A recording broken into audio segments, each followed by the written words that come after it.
I'd like to call the Plaquemines Parish Council meeting January 14th, 2021 at 3:55 p.m. to order. We'll go with the roll call.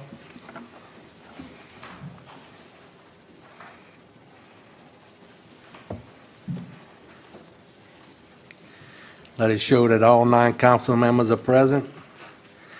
We'll skip the pledge and prayer, and we go to proclamations.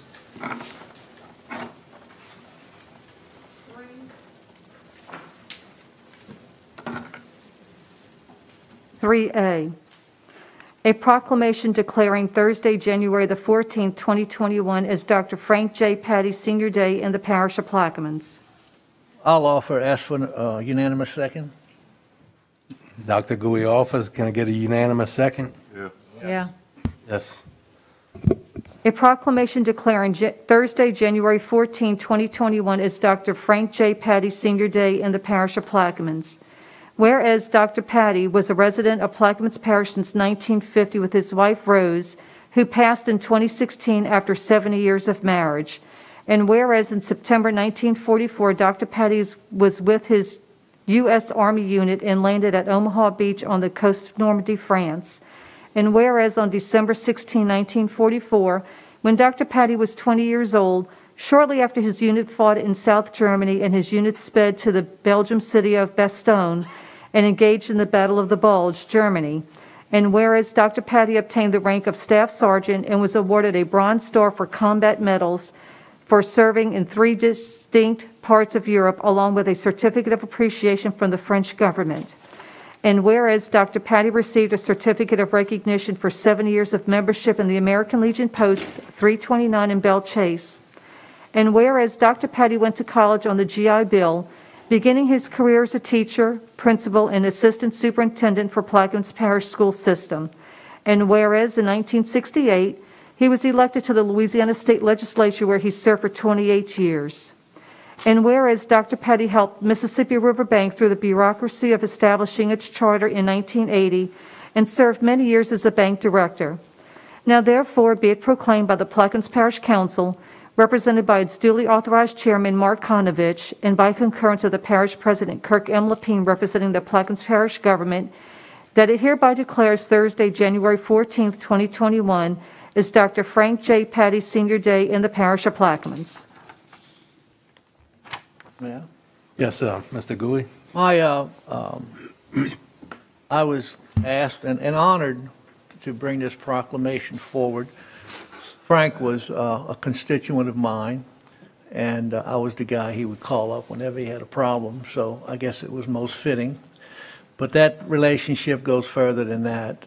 Beside the doctor-patient relationship that he had with me and Rose had, Frank started our communicating when I was a governmental representative for the Louisiana Dental Association, and every legislative session we would be assigned to bring one of our state representatives, and Frank was mine. So we spent the drive to those meetings and back, and we had some very good discussions. After that, Frank asked me to be his campaign manager for his 1980 election, which I was kind of taken back as a young kid, but I did appreciate it, and Frank was successful in that campaign. Shortly after that, there was the turn of events where the Commission Council went from 5-member council to a 9-member council, and we were a little uneasy with the fact that we didn't know where the districts were going to be. It was kind of new. So we were at Frank's house one night, and Mr. Gravelet was there also, and we started discussing things, and the question came up, why don't you run for the seat? And I didn't know what the seat meant. And Frank kind of guided me through, not only that day, but through the entire campaign. And on election day, he showed up at my campaign headquarters and started making phone calls, which, like I said, as young as I was amazed that this was the process. But he did the phone calls, and He was always at my, would contact me on election day, work on other campaigns, and he was always at my house or wherever we were election night. His guidance was one that was given freely, but only if it was asked. He never did push himself on anyone. The last election, he didn't show up because it was at night and he couldn't drive, but he did call to wish me his congratulations. And he was one of those people that when you go through life and you have the opportunity to have so many relationships, when you're able to look at someone and call him a friend, that is truly a blessing. And Frank was a blessing to me. I'll miss him. And I'm just so happy that we were able to do this for him today. I'll ask Mr. Chairman if any other council members have any comments before we go to the audience. Mr. Roussel? Yes. Frank, I see you sitting in the back there. I wanted to make a few comments because, as you know, I followed your father into the legislature. After he left, I was able to serve in that seat. And he was well respected and well known throughout the Capitol. So whenever I was there, he was always there in spirit because everybody knew him. And then as the years went by, we got together and he would call me when we would go back to legislative reunion days after I got out of the legislature. And I'd pick him up and we would have a great time riding all the way back to Baton Rouge for the hour and a half and all the way back, and he would talk about you mainly and Rose. And I can tell you that he was always in a hurry to get back because he had to take care of Rose. And that's when she was on the oxygen. And so, you know, we got to be pretty good friends over that period of time. And I can tell you he was a man that really loved his family. And I wanted you to know that because he expressed it to me more than once. Mr. Bartholomew? Thank you, Mr. Chairman. Just my memories go to Mr. Dr. Patty during education. He was as superintendent, and I was working at Phoenix, and I was driving a bus at the time too, doing that, and an engine blew in the bus. Bartholomew, what the devil, you done blew my engine? You can't drive them bus like that. I said, how you going to drive, superintendent? I just driving. He made a joke out of it. But he always came to the school with a mission of trying to make it work. It always didn't work that way because of what was behind it. But his heart was always trying to get to us in the right place. Under the circumstances that was in, he showed that he would try his best to get everything where it should be, accordingly. And he always did support the request of the people that we asked, go straight up, and he would do it to the best of his ability. So I just want to thank you for some of those things that he has done in conjunction with me on the East Bank. That's all, Mr. Chairman. Yes, I'd like to say that I've known Frank since the 70s, and I always admired him. And a couple of years ago, we had him come talk at the Historical Association, and I hold all World War II veterans to a high degree. And when I found out he was in the battle at Bastogne, that's even higher, because those people lived through something that nobody wants to. But I appreciate Mr. Patty, and thank y'all for loaning him to us. Kirk? Thank you, Mr. Chairman. Today we unveiled a plaque in honoring Dr. Patty. So some of you who were not there, we unveiled it at 2 o'clock today. So if you would stop by the front of the administration building, in between the 2 big oak trees that were very important in Dr. Patty's life, we inserted a plaque today honoring Dr. Patty. So if you get a chance, please pass by. It was an honor to do that for the Patty family. I'd like to thank Dr. Gouy for getting this proclamation off the ground. our assessor, Bobby Gravelet, a good friend, had some good words of wisdom, and so did Michael Bush from Mississippi Riverbank. So I want to thank those gentlemen today, too. But today we honor Dr. Patty and his family, and a great jewel for Plaquemines Parish. So thank you. I'll say something. Well, I don't have a story. I didn't know Frank Patty, but I just want to let you know it's an honor to be here to be able to vote for this proclamation. So, Thank you. Anyone from the audience?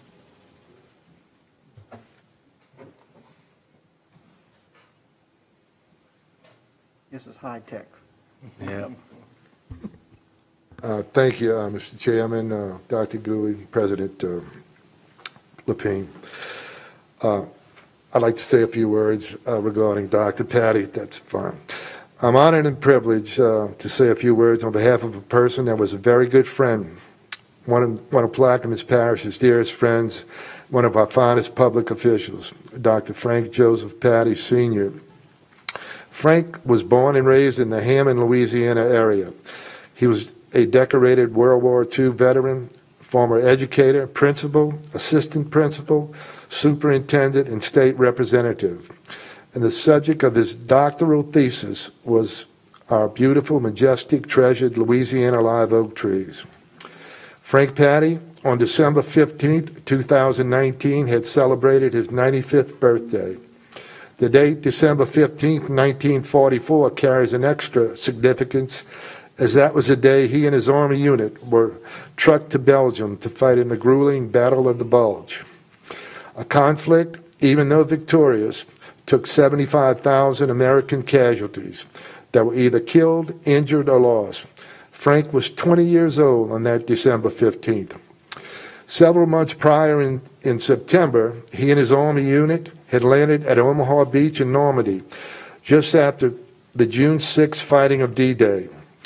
He was recognized for his distinguished service and received the Bronze Star for combat, also medals for having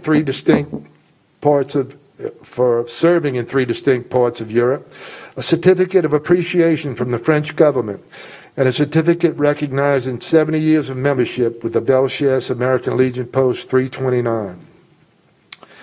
He took advantage of the GI Bill, acquired his education teaching degree, and came to Plaquemines Parish in 1950 with his wife Rose, who passed away in 2016 after 70 years of marriage.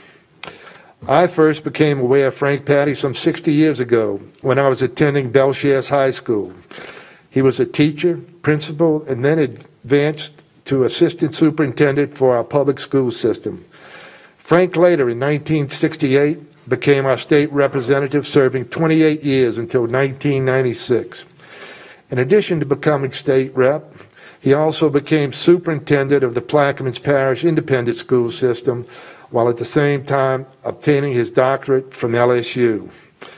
11 years prior to my becoming parish assessor, I was hired by then Superintendent Patty as a teacher, athletic director, and coach for River Oaks Academy. In addition to my serving as assessor, I served as president of the Louisiana Assessors Association, and very important to Plaquemines, chairman of the Assessors Oil and Gas and Watercraft Committees, which required a multitude of Baton Rouge legislative responsibilities. To be successful required me to develop an even closer relationship with Representative Patty, as he taught me how the system works behind closed doors and who I should see and when I should see them. Representative Patty worked really well in Baton Rouge with then Senate President, our state senator, and his sidekick, Sammy Nunez. Frank and Sammy were our own version of the Rat Pack. In my time, they were our most effective legislative duo, almost always bringing home the legislative political bacon. Frank's approach to politics was that you get into elective office to make friends and not enemies. This approach allowed him to very successfully work both sides of the aisle, which is practically a lost art in today's political arenas. We enhanced our relationship with over 34 years of service as members of the Mississippi Riverbank Board of Directors. I'd like to say more about Dr. Patty's many accomplishments, but unfortunately time will not permit. However, one appropriate for today, a successful venture I will mention is that as a state representative, Frank was most instrumental in helping to usher the Mississippi River Bank through the bureaucracy of establishing its charter in Plaquemines at a time when multiple financial institutions were attempting to find a foothold in our then oil-rich parish. He loved Plaquemines Parish, and he loved Belchas, and as he chose to live here until the very end. Frank loved his family dearly, which included his devoted wife, Rose, only child, Frank Jr., daughter-in-law, Lisa, granddaughter, Jessica, and her husband, Bill, grandson, Justin, and wife, Lauren, great-granddaughter, Emery, and great-grandson, Ryder. It is only fitting to honor Dr. Frank Joseph Patty today, Senior, as we're doing, because on behalf of Frank's family, the family of our parish, Mississippi River Bank President Mike Bush, and members of the board, those in our state, country, and parts of Europe, who all benefited from Dr. Patty's dedicated, excellent service, I would like to thank the Parish President Kurt Lapine and our Parish Council, and especially Councilman Stuart Gouey, for making today possible and very special. Thank you very much. I think Mike Bush would like to say a few words.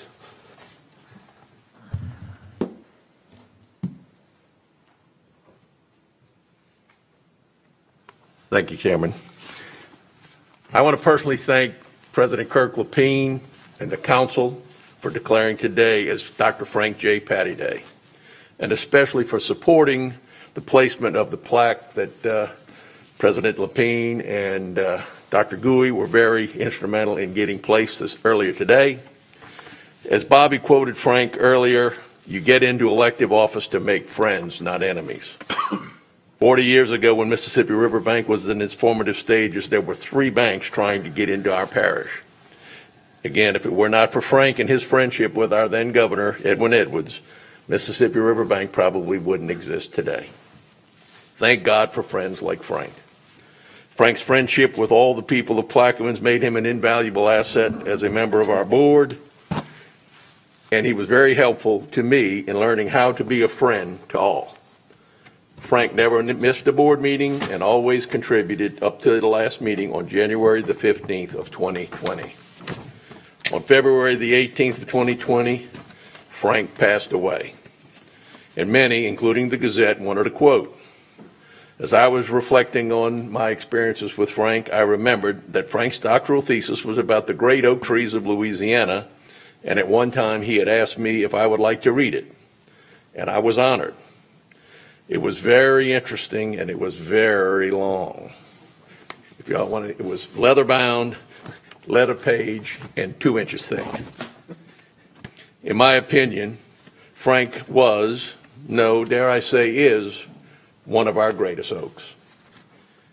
In his eulogy at his funeral mass at Holy Ghost Church in Hammond, the priest compared Frank to the magnificent oaks that were on the property of the church. And it just so happened that as Frank was going back to be with the love of his life, Rose, as he left the church, Bobby, Mac, Mr. McCarty, who's the chairman of the bank, and I noticed that the church was on Oak Street. Coincidence? I think not.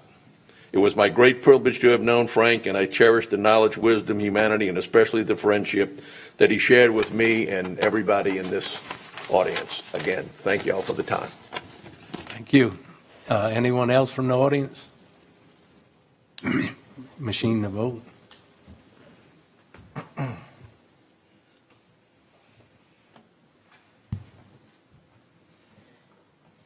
It passes 9-0. You want to photo? Like to come in the front and present it to the family and take some pictures.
Item 3B, a proclamation declaring January 24th, 2021 as Matthew Griffin Jr. Day in the parish of Plaquemines.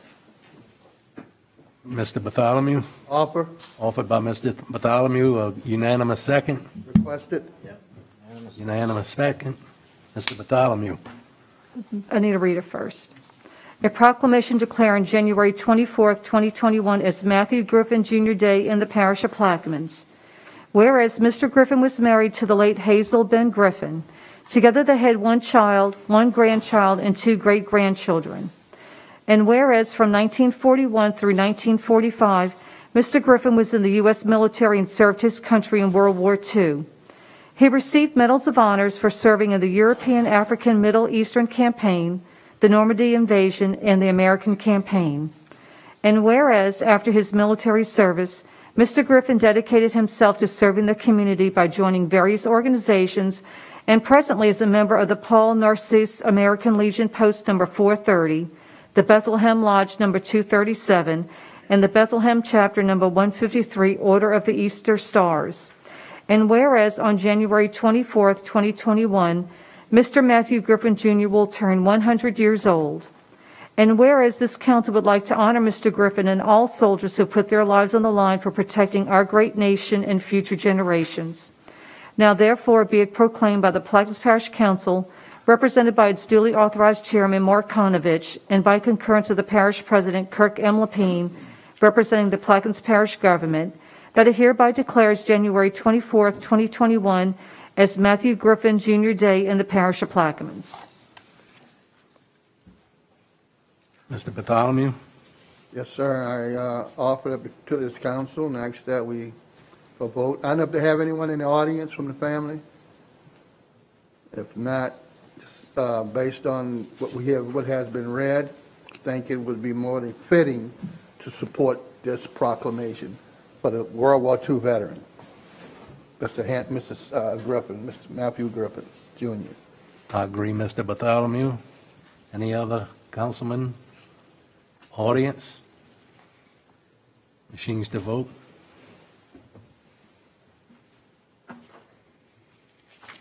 And it passes 9-0. Thank you. I'll make sure that the family receive this. What one's Mr. Duke's presentation? Want to go to the presentation by Mr. Duke now?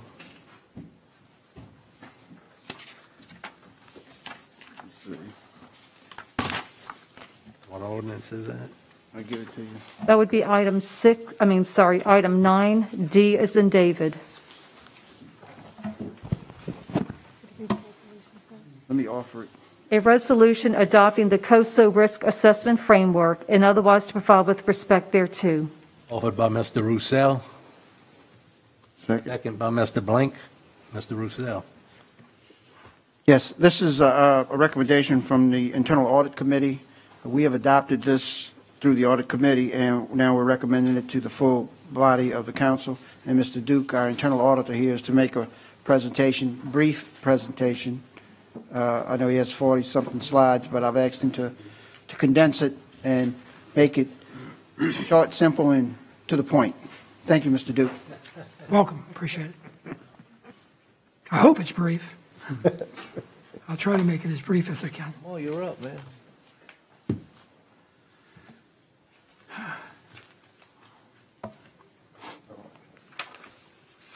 See you on it? See you on soon. I can get it back to Kim. Huh? Maybe got another copy of it. She should Maybe. memorize it. Maybe so. I don't know.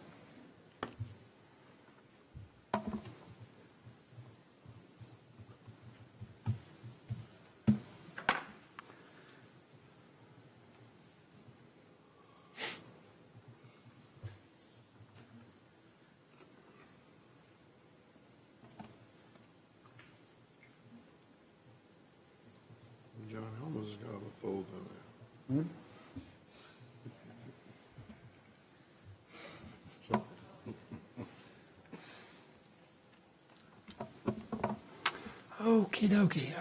Here we go. Council members, this afternoon I would like to review with you the framework for control, COSO's 5 components of internal control and questions too important to ignore.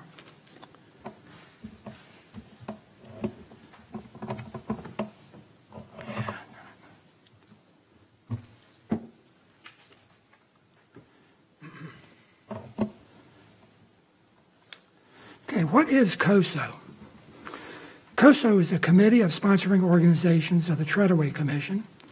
It's a private sector initiative established in 1985 by 5 professional associations.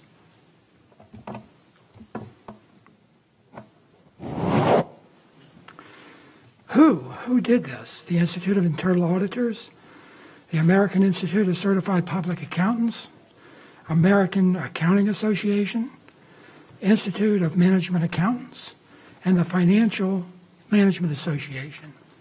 Why did they do this? COSO's goal was to improve the quality of financial reporting through the focus on corporate governance, ethical practices, and internal control.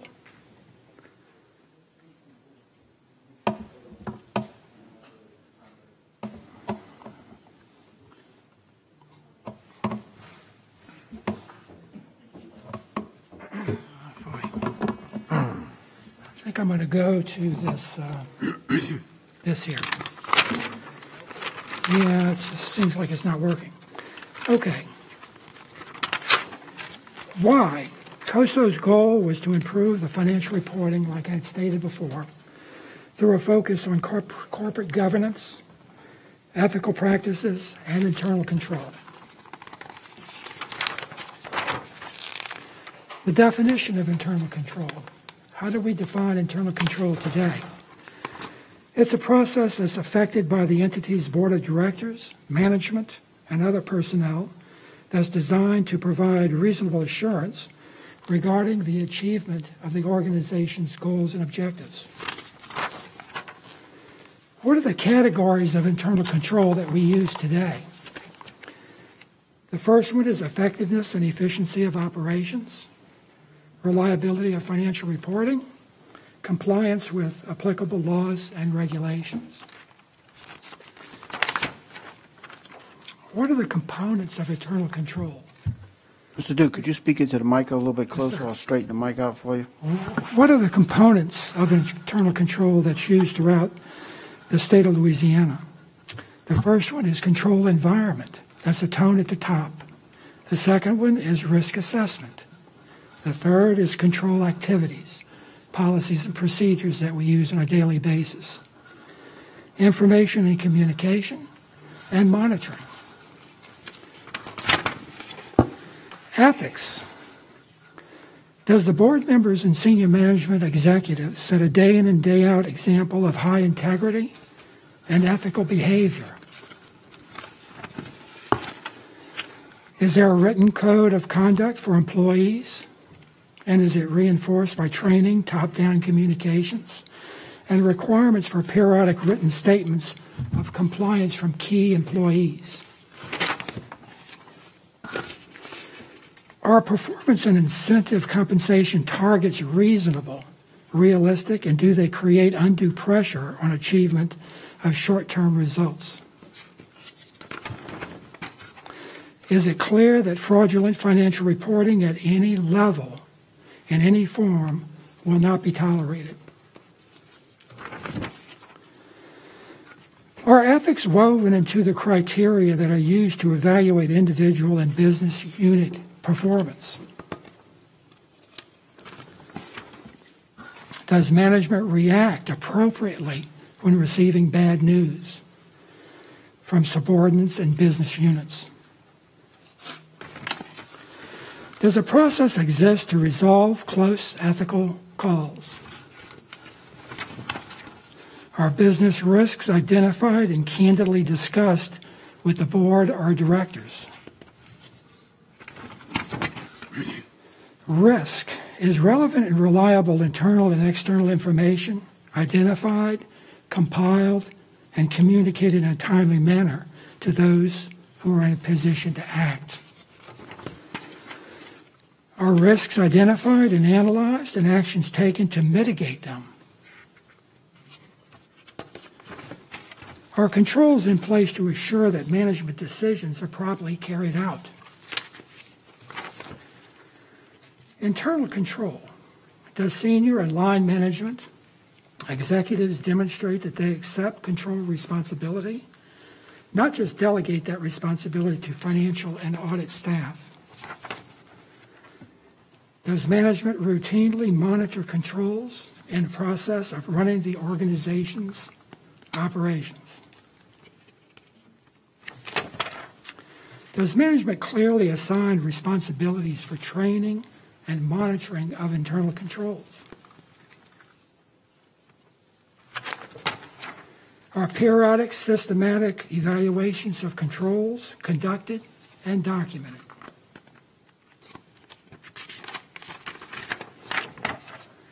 Are such evaluations conducted by personnel with appropriate responsibilities, business experience, and knowledge of the organization's affairs? Are appropriate criteria established to evaluate internal controls? Are control deficiencies reported to higher levels of management and corrected in a timely manner? Are appropriate controls built in as new systems are designed and brought online? Has the board recently reviewed the adequacy of the audit committee's written charter? Are the audit committee members functioning and, in fact, independent of management? Do audit committee members possess an appropriate mix of operating and financial control expertise? Does the audit committee understand and monitor the broad organizational control environment or the tone at the top? Does the audit committee oversee the appropriateness, relevance, and reliability of operational and financial reporting to the board as well as to other external users? Does the audit committee oversee the existence of and compliance with ethical standards? Does the audit committee or full board have a meaningful, challenging relationship with independent auditors, the internal auditor, senior financial control executives, and key corporate business unit operating executives?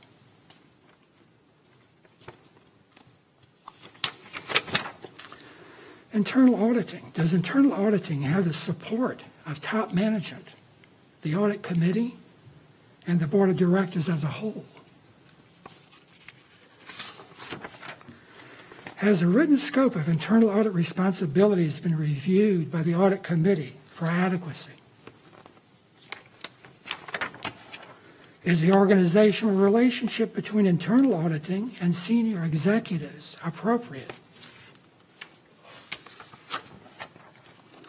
Does internal auditing have and use open lines of communication and private access to all senior officers, including the audit committee?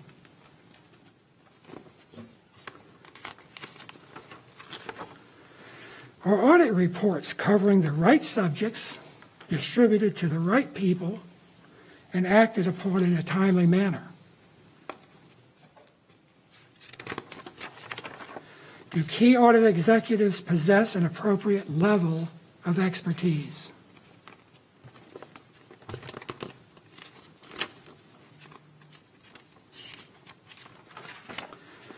Okay, if you want to purchase this framework and visit it and review it on your own, you can purchase this at the IIA Institute of Internal Auditing bookstore at www.thea.org.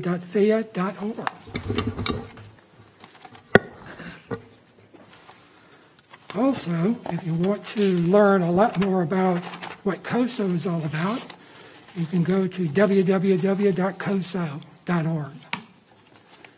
That concludes the presentation. Sorry I couldn't use the computer, but it's a little bit squished up in here, so I had to go with this. Thank goodness I had it. Thank you, Mr. Duke. Mr. Appreciate it. Roussel? I don't know if anyone has any questions. This is a recommendation that Mr. Duke had recommended to us, and the audit committee listened to it and went through it and recommended it to the board. Right. So I'm not sure what you anticipate our next step being if this is adopted. I just think that what we can do is all of us, or the management directors, can take a closer look at COSO and take a look at it and see how it fits into the organization or to the department that they are running, and use it if they can, and take pieces of the COSO puzzle and apply it. And they don't have to use it all. I mean, a lot of it's already being used. But they can take pieces of COSO and use it in their department to see if it improves the operations of that department. That's what I would suggest. Dr. Gouy? A lot of questions, Yes. and all pertinent questions.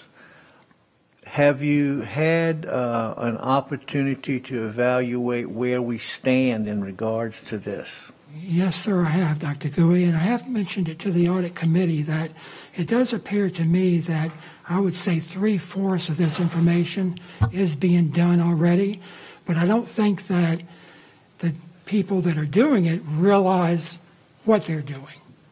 And so what I would suggest is that they look over their operations, compare COSO to what they are doing, and go from there. Yeah, I think that's great. I mean, if you think 75% of it's being done, I mean, that's... Yeah, I think that's pretty good. Tip of the hat. Yes. And implementation, do you foresee any type of implementation that can be monitored, or are you just going to allow the administration and all of the individuals involved? Go ahead. That's a good point. There was a superintendent that called me up, I think several months ago, and she said, "Randy, do we have a risk assessment?" And I said, "Yes, I do a risk assessment every year to determine which areas to audit. However, according to COSO, every department should be doing their own risk assessment. And the way it works is that every year or during the year, they're monitoring the risks that they see, and they document those risks. They put controls in place to mitigate those risks. And at the end of the day, it makes my job, when I'm doing the risk assessment for the entire parish, all I have to do is ask these departments to send over what they're doing. And then I put it all together for a risk assessment to determine where our audit resources are going to go for the year." Now, she did mention that she was involved in the grants, Mr. Gouy, and she mentioned to me that one of the grant people that were in charge of that particular grant had called her up and requested from her department a risk assessment. And that's the reason she was calling me to get mine. But what she should have been able to do for them is give them her own risk assessment that she had been doing throughout the year. And she did tell me that it was pretty serious, because if you don't do a risk assessment, and that particular grant could cancel their grant if they believe the risks are too high. So it's a good thing for us to follow COSO, especially the risk assessment part of COSO. Well, I realize it's an ongoing thing, and my hat's off to you and the audit committee, because it's not an easy task after listening to all of the questions. Are we doing this? Are we doing that?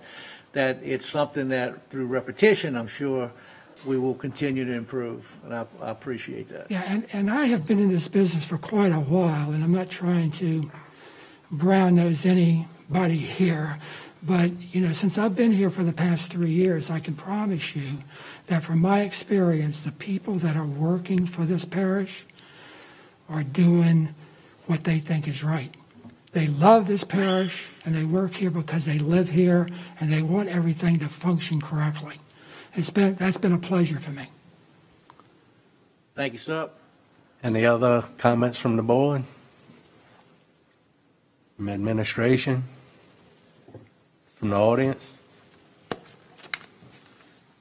Yes, ma'am.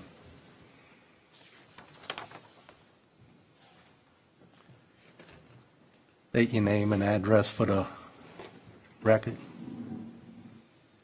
Tracy Riley, 13482 Highway 23. So this COSO package sounds a little bit about like what we were talking about earlier. As we are approaching this year of budget shortages, I won't say restraints, we're out of money, or fastly approaching that level. I was just talking to my council member about, actionable items to implement by department moving forward to this year, so that that department knows, where they stand and attempts to make adjustments for themselves as a department before, having to deal with someone coming in who doesn't know their business nor their processes. Now's the time to do that. Actually, a couple of years ago would have been the appropriate time to do that.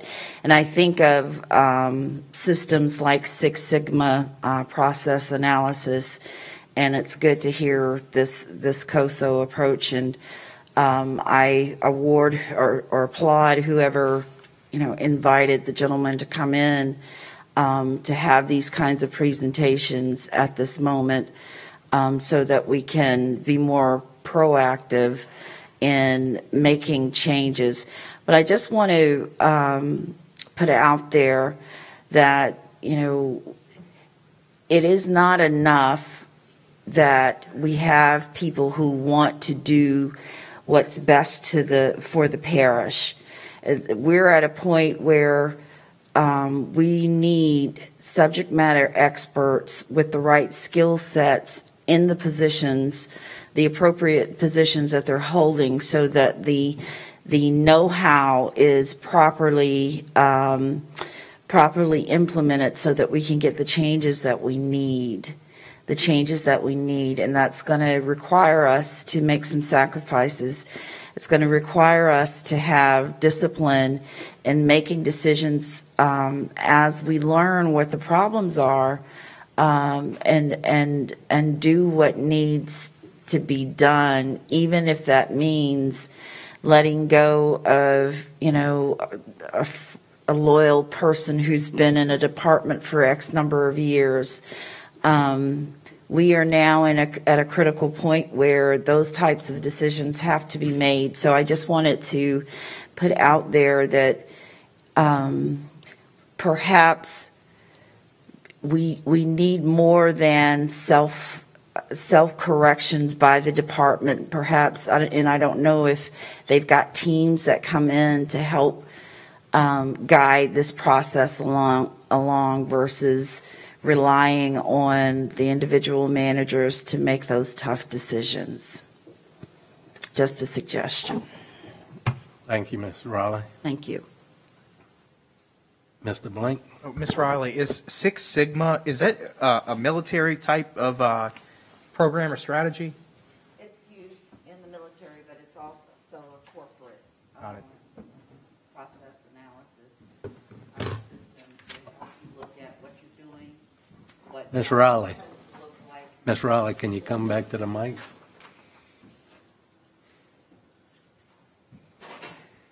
I was saying Six Sigma is found a lot in the corporate arena, but it also has been used in the military. And it's basically using math and science and social analysis for how you are to structure your department, look at your your process, what should be happening versus what is happening, and making necessary changes to get to whatever your objective is. All right, thank you. Anyone else? Mr. Roussel? So if there's no other questions, I'd ask the board to approve this and we can move forward. Can I have a machine? I think what the lady just came up and said is something that is very, very important. We do have to have the right people in the right positions in order to make COSO work. But, you know, it seems to me that what we do need, and I'm not sure the price tag of that, but what would be great would be to have an operational review of all the different departments. And that operational review would probably determine which part of COSO is being used and which part is not being used. And the internal audit department, I do that. I do operational audits. However, it's not the same as someone watching the day-to-day decisions that's being made in that department and making adjustments where needed. And I believe that's something that, as she has stated, that's something that would improve the efficiency of the Plaquemines Parish departments. Thank you.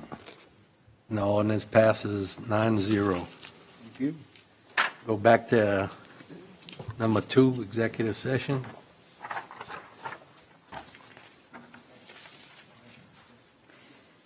A, executive session pursuant to LRS 42:17A10 to receive attorney-client privilege information with regard to potential litigation, to press any and all claims associated with opioid litigation.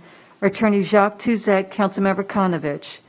B, LMB Services, Inc. versus Plaquemines Parish Government, case number 66-480, Section A, filed in the 25th JDC, Attorney Jacques Tuzet and Councilmember Konovich. I'll offer. Second. Second by Ms. Newberry. Machine's open. Mr.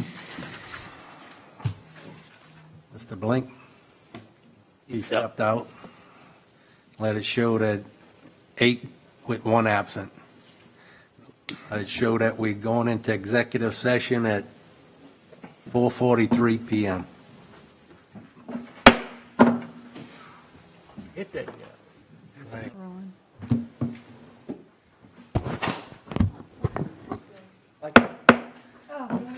I'd like to call the council meeting back to session at 4:58 with no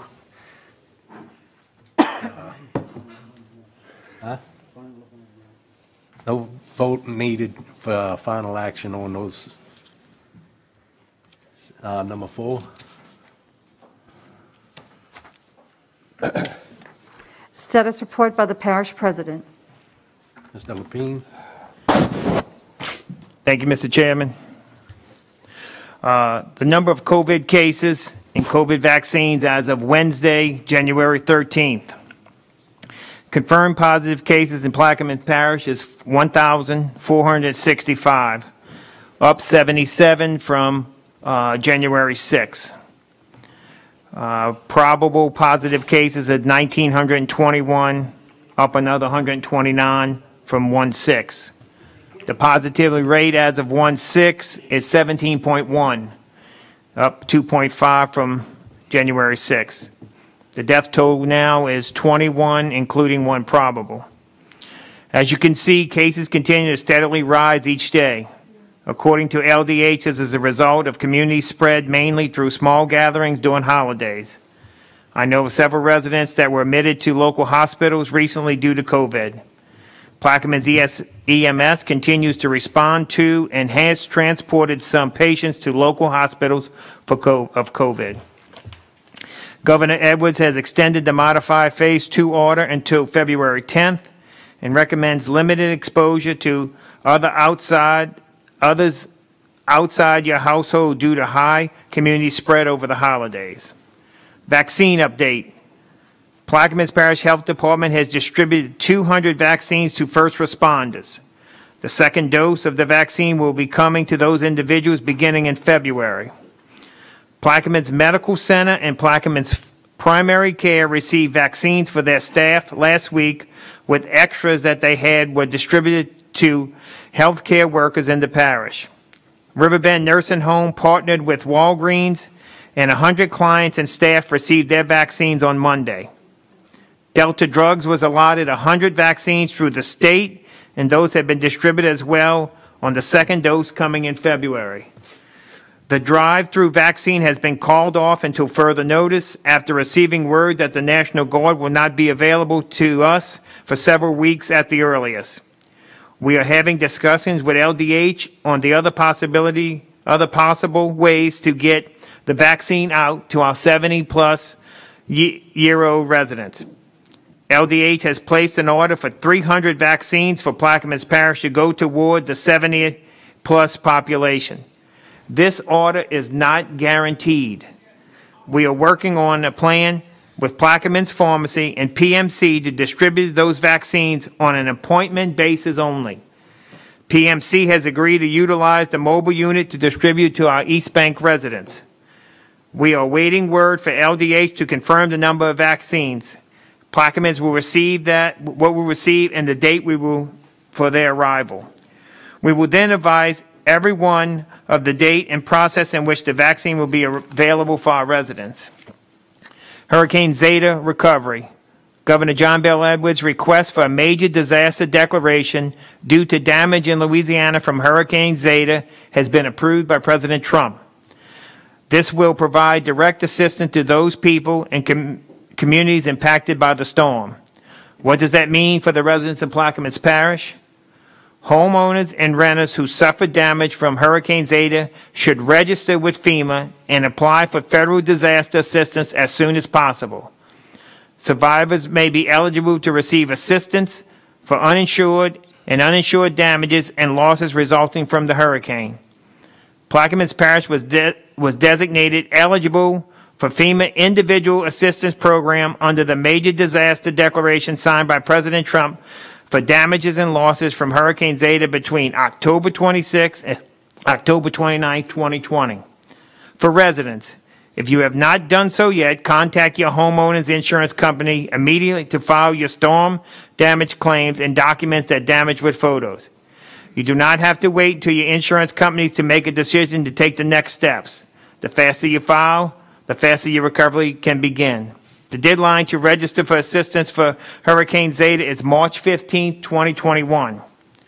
Register with FEMA by going online to disasterassistance.gov or downloading the FEMA app or calling the helpline, which all this will be on our website, 1-800-621-3362.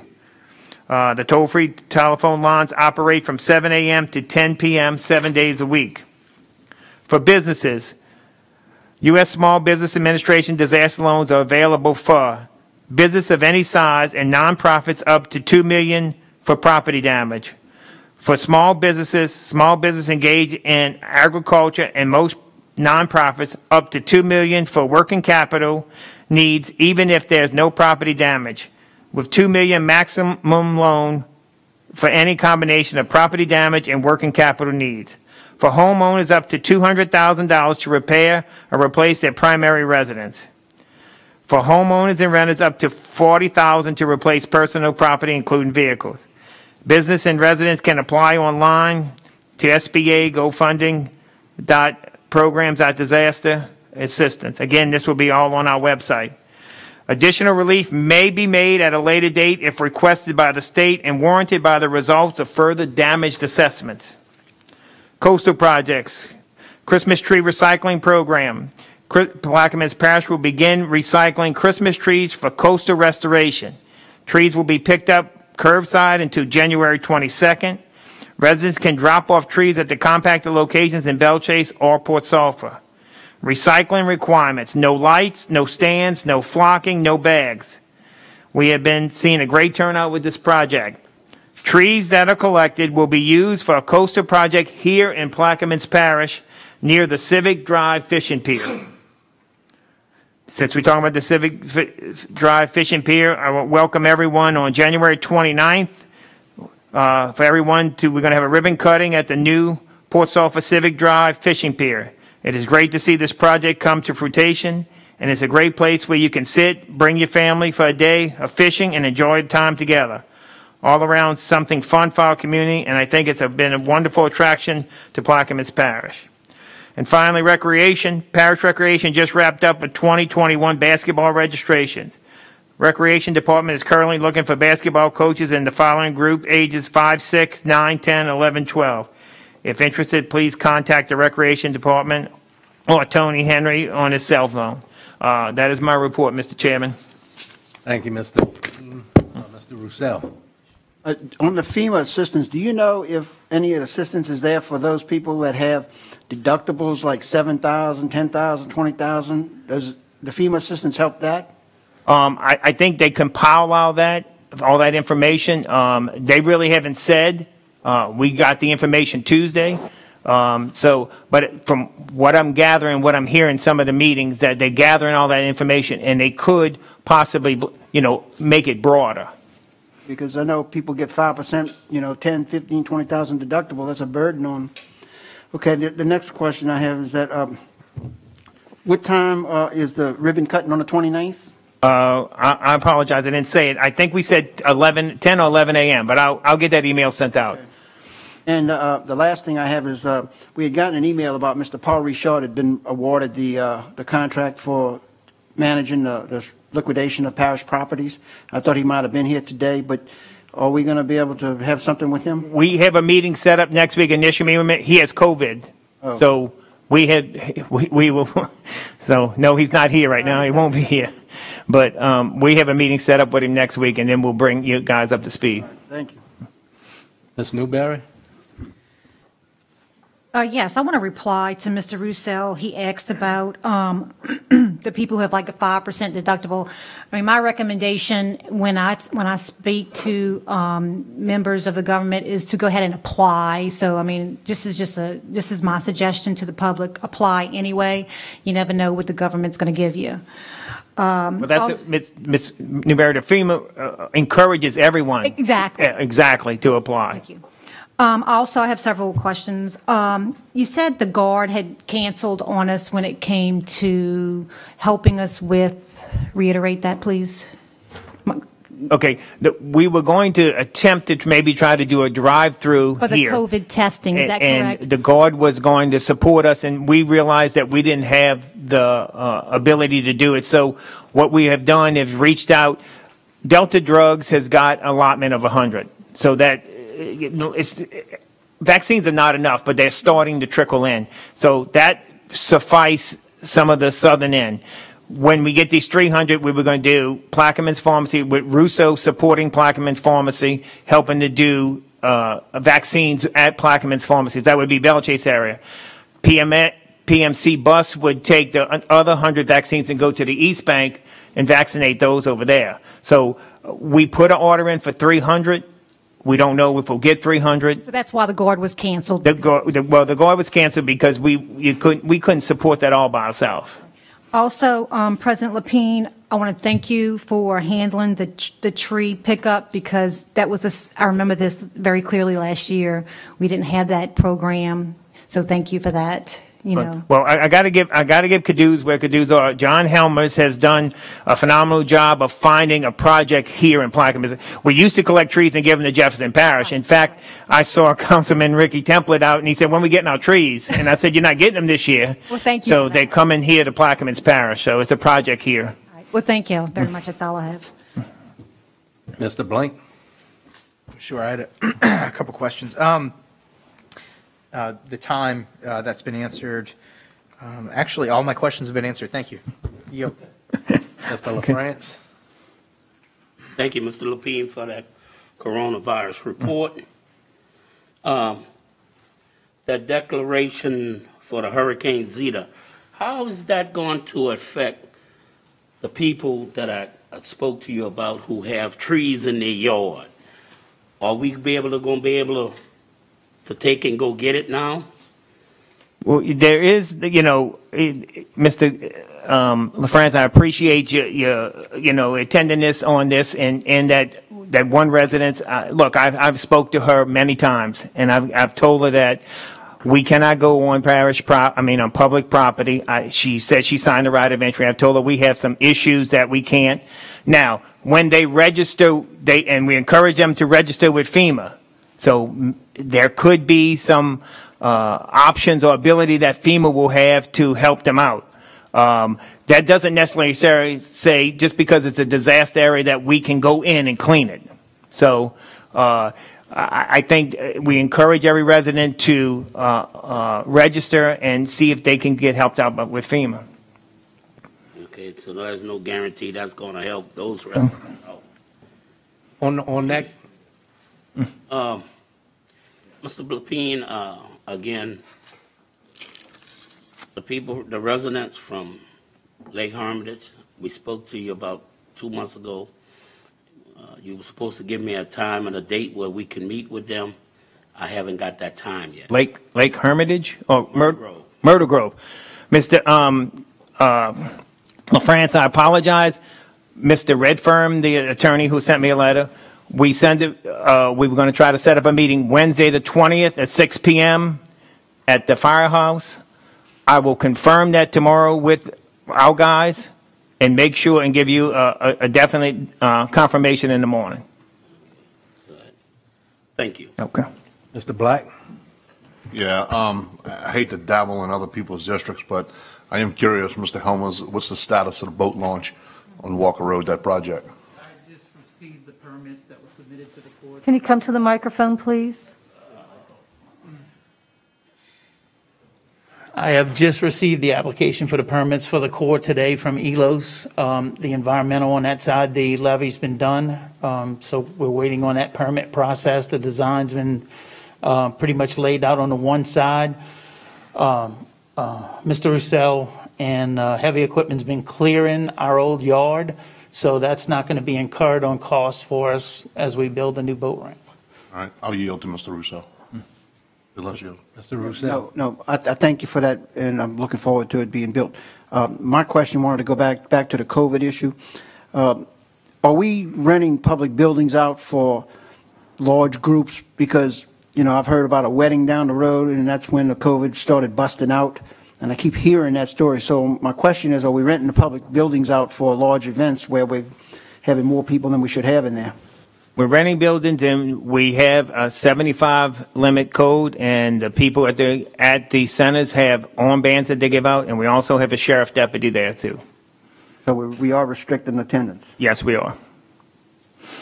Mr. Bartholomew? Yes. Mr. Helmer, could you give an update on the Parlance Marina for the people for me? Appreciate it.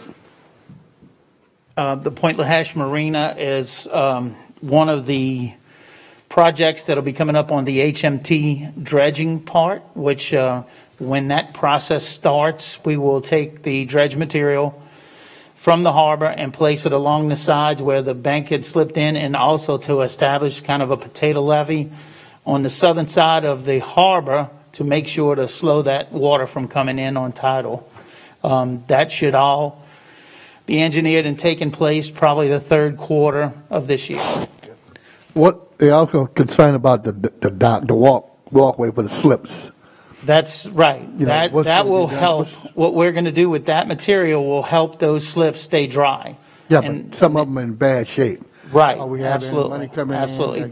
Like Some of the wooden ones on the front, we have stopped leasing those out, and the residents or the tenants that were in there, we moved them to an open slip on the back side to where they would not have no issue with that front area until we can get that all raised up. Yeah, because it's in bad shape, because all the majority of the steps where the utilities are. Right, they need to be rebuilt. Right. Absolutely. Right. And what about the lilies? The lilies are going to be an ongoing battle. No, I'm talking about the one we already have in the marina itself, not the one in the water. Oh, they got to push them into a low area so they will decompose there and become landfill. Okay, because that stuff been sitting there and they're complaining about people complaining. Okay. Because they can't back their trailer in by Gotcha. the slip. I'll get a skid steer down there. We'll right. get it pushed back. Thank you, sir. All right. Mr. Lapine, with FEMA, I have a resident in Bootville, an elderly lady, needs a new roof. Is there any way we could help her fill out the paperwork or something? Or? I think there's a support system. Look, this is new to us. At the library down there, it's online. Maybe she can't get or have access to get it, but I'll speak with Director Harvey and see if there's ways that we can, try to help people apply, I guess, so to say. Thank you. Ms. Marquette? Under A, update by Charter Directors, we do have an email to be read into the record. It's from Mr. Wilson Hildebrand, 116 Pie Street, Belle Chase, Fort St. Leon subdivision. Thank you for the removal of the concrete riprap at the end of Berrier Road in Belle Chase. It appears that the contractor will do a nice job with the removal of the concrete and other items that have been dumped there since the Nungesser era. I would like to propose making that site a community garden to benefit all of the local residents. Thanks to all parties involved getting this problem resolved. Mr. Roussel?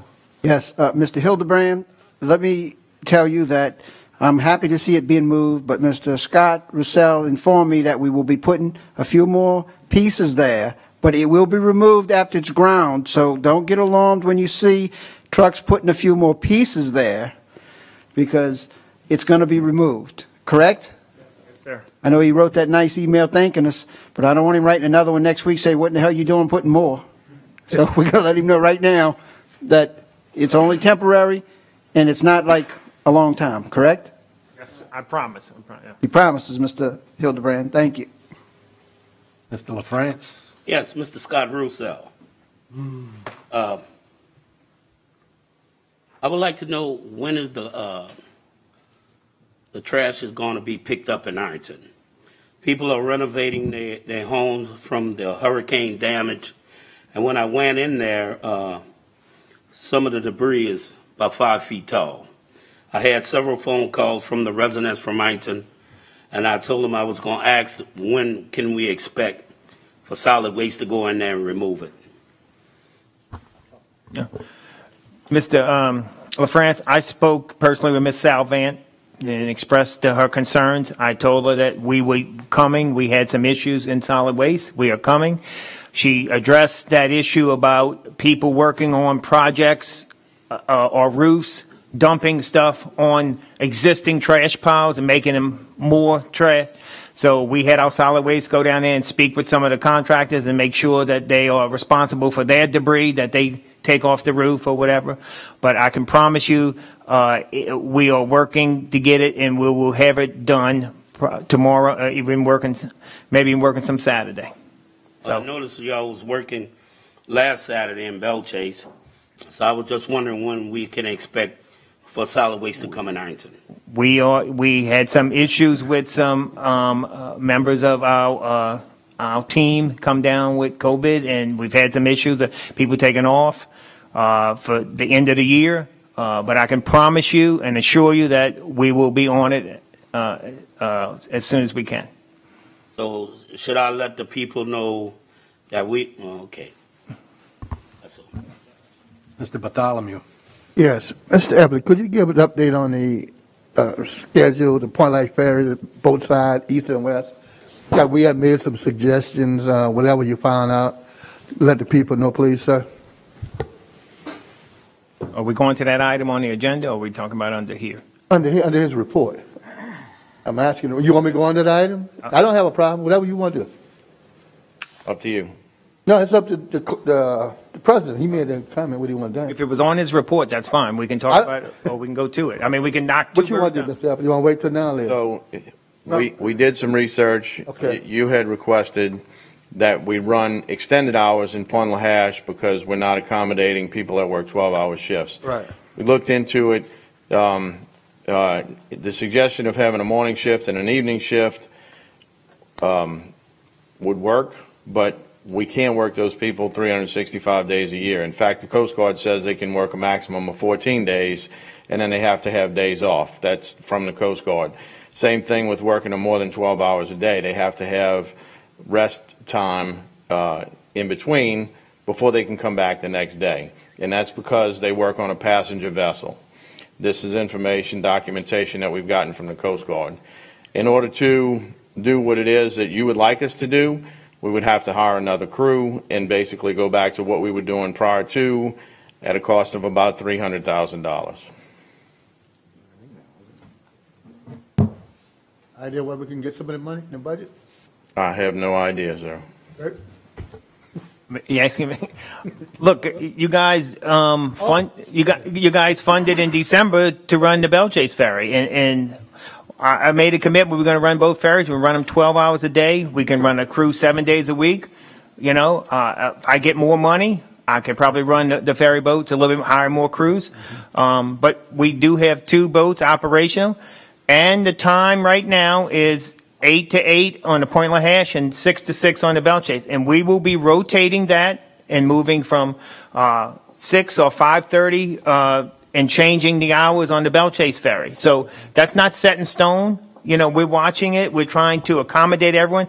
It's not fitting in everyone's schedule. I know it. I get it. But I'm running the ferry on the amount of money that I have. The only major problem is the people that's working having serious problems. And several people lost their job from the East Bank because they couldn't get to work on time, and their being was replaced. And all we're trying to do, whatever we're trying to suggest is that if y'all can work it out, whether ferry in the morning can be regular time and in the evening, but Mr. Epler just stated that he cannot do that right now. So we have to figure out where we can get some money to put it in posture to accommodate the people that's working. You know, other than that, they're going to lose a job. Then what happens? You know, I'm just trying to figure that out. I get it. You know, yeah, I know you get it. We're trying to that's why we're trying to stagger it to have 14 hours of operational for the ferry. You know, look, if you have to drive up to catch the Bell Chase ferry or drive down to catch the Point LaHash ferry, it's an inconvenient. I sympathize. I just don't have the funds to continue operating the hours like we used to do. Mm-hmm. Well, the other thing is, I understand we're just trying to, if we can break it in the daytime, middle of the day or something, we don't have to run it the whole cycle. But we still need the time off. Exactly. We still need the time off. Right. So I'm trying to figure out if we can break it in midday, somewhere in there, and not have the continuation of time that is really needed in the morning and the evening. So anyway, that was the issue we're trying to work out. Okay. Mr. Roussel?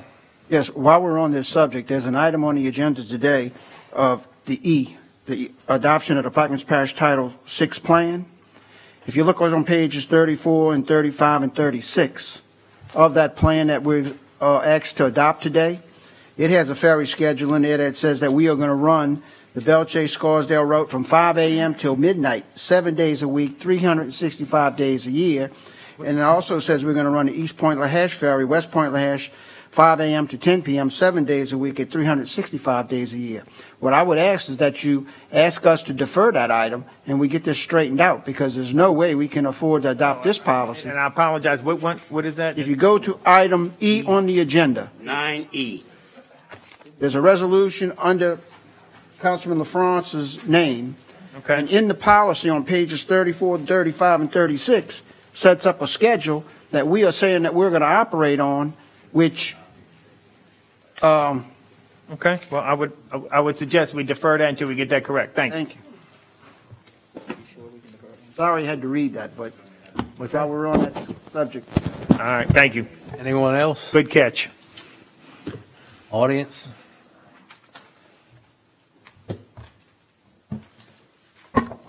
State your name for the record. Wyona Kirkland, 104 Sarah Drive. Concerning the ferry schedule, we got school children who have to participate in activities from the East Bank and have to go around town, which is unfair to those children. The same thing with the children coming from the West Bank who may have to go to the East Bank and participate. We got working people.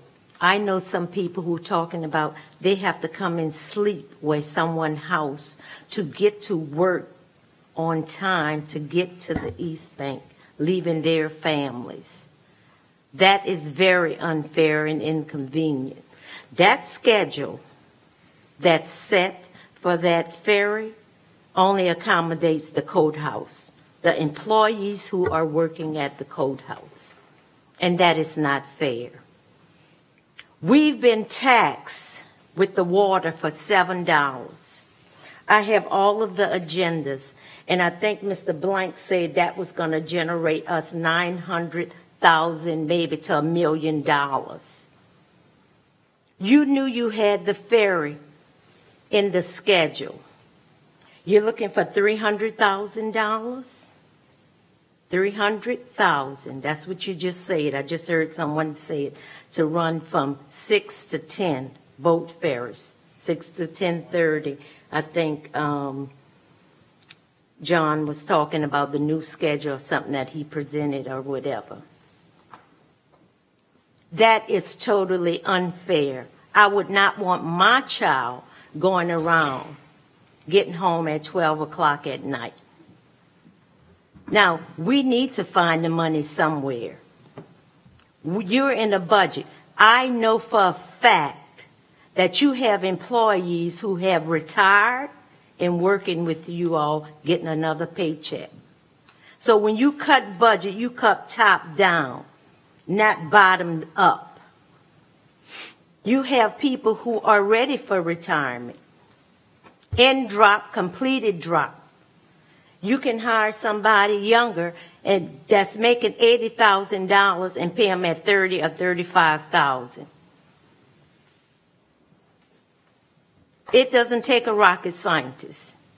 Now, I see some other stuff on here about these millages coming up. We just knocked that down in December, and we want to bring that back to the people? I hope not. That's just a vote on what was the Okay. vote count.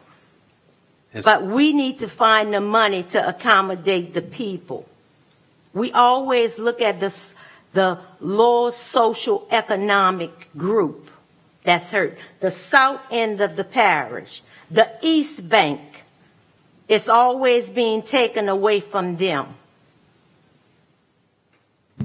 This is a need. The EMT even spoke about the distance to get the ambulance from the West Bank, the East Bank, to New Orleans. It's quicker to do it through the ferry than to go around town. It's a loss of life in 15 or 5 minutes. It's unfair, and you guys need to get back to the table, look at the budget, and try to come up with something to accommodate the people that's in need. Mosquito's been here for millions of years. This is lives you're talking about.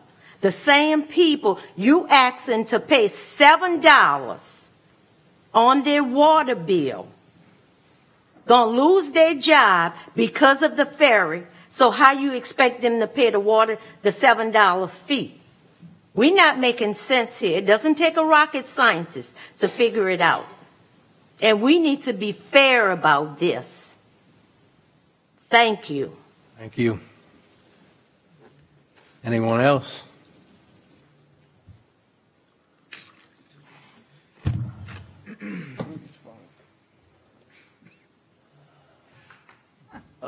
Elton Frederick, 108 Victor's Road, Belshash. I remember the old Point of Ash Ferry, and I remember when the Point of Ash Ferry we have now, you know, how proud we were when we got the new ferry. I even remember before that, when we they first put a ferry up in Belshash, and, you know, how it was celebrated as a big thing, you know, for the future of Plaquemine Parish, and, you know, part of the infrastructure and everything, you know. And then remember when we got the Plaquemine Pride ferry later on, you know. I mean, you know,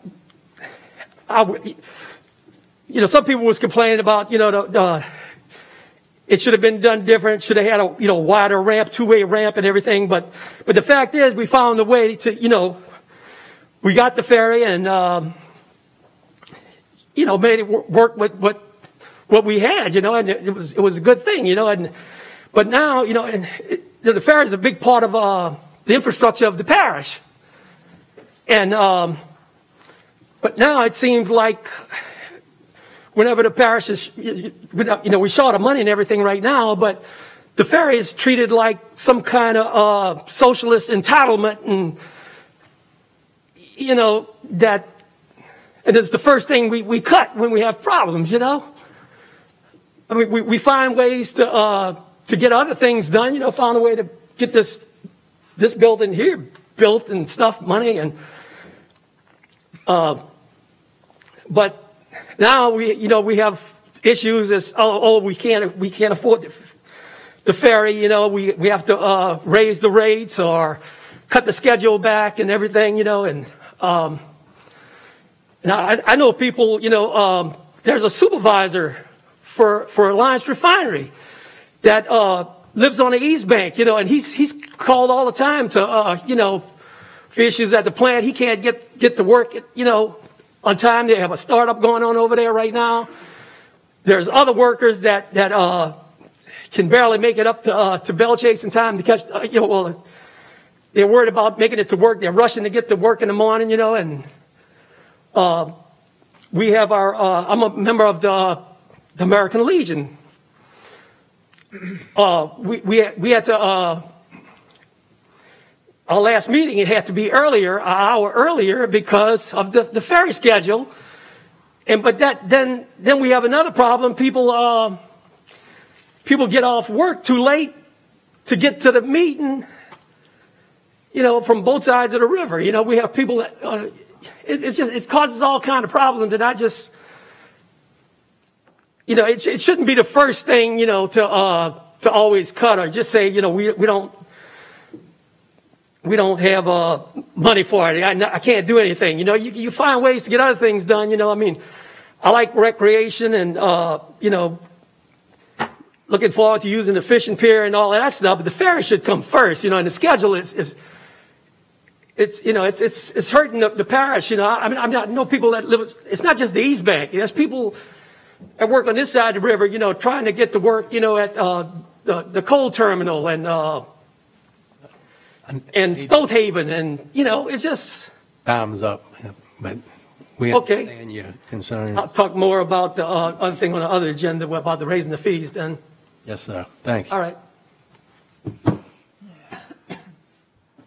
Ms. Marquette. Oh, excuse me. Wait up. State your name and address for the record. Ashara Filas, 15801 Highway 15, and I'm also here to represent our people on the east side with the ferry. And she kind of basically covered everything, but our number one concern was, right now we're doing the pandemic. The ambulance service, the time it's going to take to come back to our side to get to somebody else who's in need, and again, our kids, they just had a basketball game in Bell Chase. They have to go all the way back through New Orleans to get home. We have people losing their jobs. I talked to a young lady who has to quit because she can't get to work because of the new ferry schedule. There's also another young lady, like she said, he has to leave her family just to get to work on time. So my whole thing is, I'm just wondering who sit down and put this plan into action. Who were you thinking about when you did it? Because it's obvious that our concerns are the things that, we weren't the concern. Nobody was concerned with the people on the east side, or the workers, or people who have to get back and forth. I mean, it's obvious, what were you thinking about when you put this plan into action? So it's affecting a lot of people, and it's affecting us now. So we need something done quickly, immediately. It's just, to me, I'm just baffled, how could this happen? Like I said, you have loved ones in danger. Kids are losing opportunities because some parents say, I'm taking you off the team, So what are you taking away from their future? It's affecting everybody. And we did come up with a schedule for the Bell Chase and the Point Lahash. I also have a schedule right here for a 3 crew. I mean, I don't know how many crews we have now, but this is for 3, and it actually works out fine. So I don't know if for me to sit down, I have someone who's a captain that I know who came up with this schedule, And for them to sit down and come up with this schedule, I'm pretty sure someone on board can come up with this as well. So the bottom line is people are being affected, and we need to get this change as soon as possible because it's not right. It's really not right. You know, Belle Chase is not the only part of this parish that we need to have concern about. And for a long time, that's what we have been seeing on the lower side of Plaquemines Parish and also on the east side. You know, it's always a priority for Belle Chase, you know, and we feel like we get the short end of the stick a lot of the time. So it's time for change. And a lot of people are really, we're really not going to sit back and allow things to just happen like this anymore. So we're here. We're going to be here. We're going to voice our opinion, and we want to change. And that's all I'm going to say right now. But we're looking for a change. But anyways, thank you. Thank you. Ms. Marquette? Item number 5, bids and advertisements. There are none. Item number 6, beer and liquor licenses. Chime in if you have any. Mr. Black? Yeah, I have 3. Special boat launch. Cue in. Mr. Black? You want me to go for it? Oh, Black. I think he's going with the queue, yeah. Asahi Sushi Bar, 102 Woodland Highway, Street 7 and 8. That's all. Mr. Alborough? Yes, sir. Circovich Fuel Center, 7876 Belle Chase Highway. That's all I have. Mr. Bartholomew? Got Darrow Domain, Point LaHash. Route C Beshel, boat launch, Point LaHash. Darcy Development LLC, that's in Braceway, 3499 Breakway, Highway 39. That's all I have, Mr. Chairman. I have one Lucky Food Store, 111 Crane Drive, Buras, Louisiana. I'll offer. Can I have a second? Second. Second by Mr. Bartholomew. Machine's open.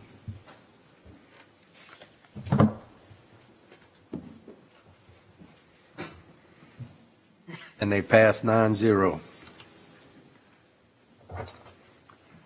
Building permits, construction permits. Ms. Marquette, can we take 1, 3, and 6? Sure. 7A1, Southern Earth Sciences, Inc., application number 2020-915, dated December 7, 2020. Drill 3 soil borings for proposed Navy base entrance gate, Barrier Road, Belle Chase, Councilmember Roussel. Number 3, the Louisiana Fruit Company, application number 2020-955, dated December 16, 2020. Dredge replace approximately 450 feet of existing bulkhead and install approximately 175 feet of new bulkhead. Venice Port Complex of Venice Area, Councilmember Konovich. Number 6, Arteman and Associates, application number 2020-766, dated October 22nd, 2020. Drill 8 soil borings for anticipated new metal building, corner of Avenue G and Main Street, Belle Chase, Councilmember Gouy. I'll offer. Ask for a second. Second by Dr. Gouy. Any questions? Machine's open.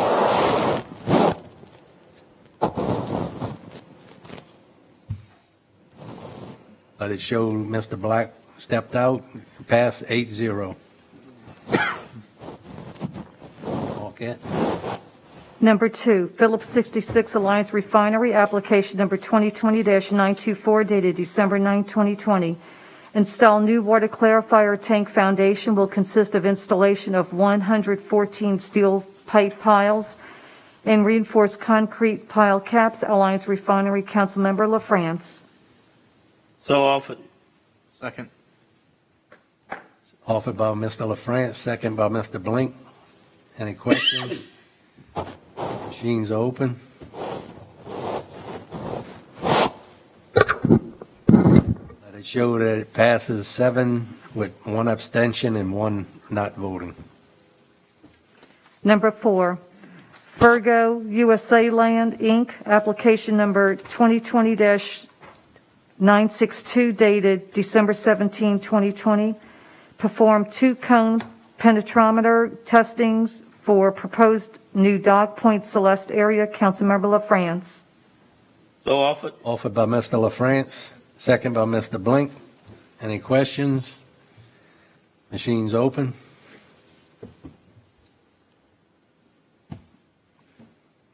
Let it show that it passes 7 with 1 abstention and 1 not voting.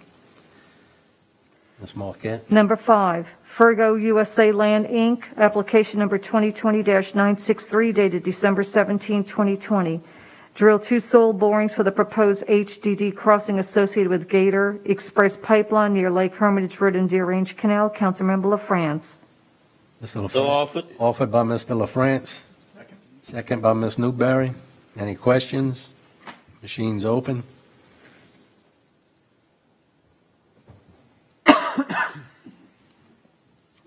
Let it show it passed 7, 1 abstention, and 1 not voting.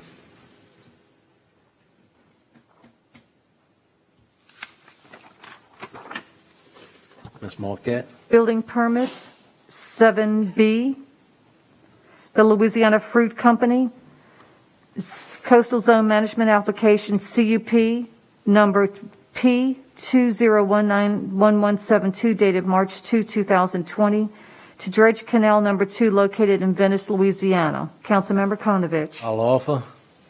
Ask for a second. Ask for second by Dr. Gouy. Mr. Helmers. Yes, that permit is a reissued permit, therefore there was no environmental study that needed to be done. It was a previous disposal site for dredge material. So it was good for 2 years, but after 2 years, you have to renew the permit again to move forward. But the environmental is still fine. Their core permit is still active. So it's all good to go. Mr. Roussel. So on that permit where it says no wetlands, it was determined no wetlands? Right, because it's been filled in multiple times and it sinks over when it settles. They have had put dredge material there before, so it's determined not to be a wetland. And that's what DNR and all them, it's Yep. next to the landfill? Yes, sir. Right. Any other questions? Machines open. This is just on B. This is just B? Yeah.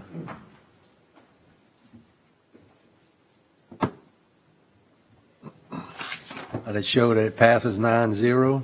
Ms. Marquette, can we take C and through H in Globo? Yes, sir.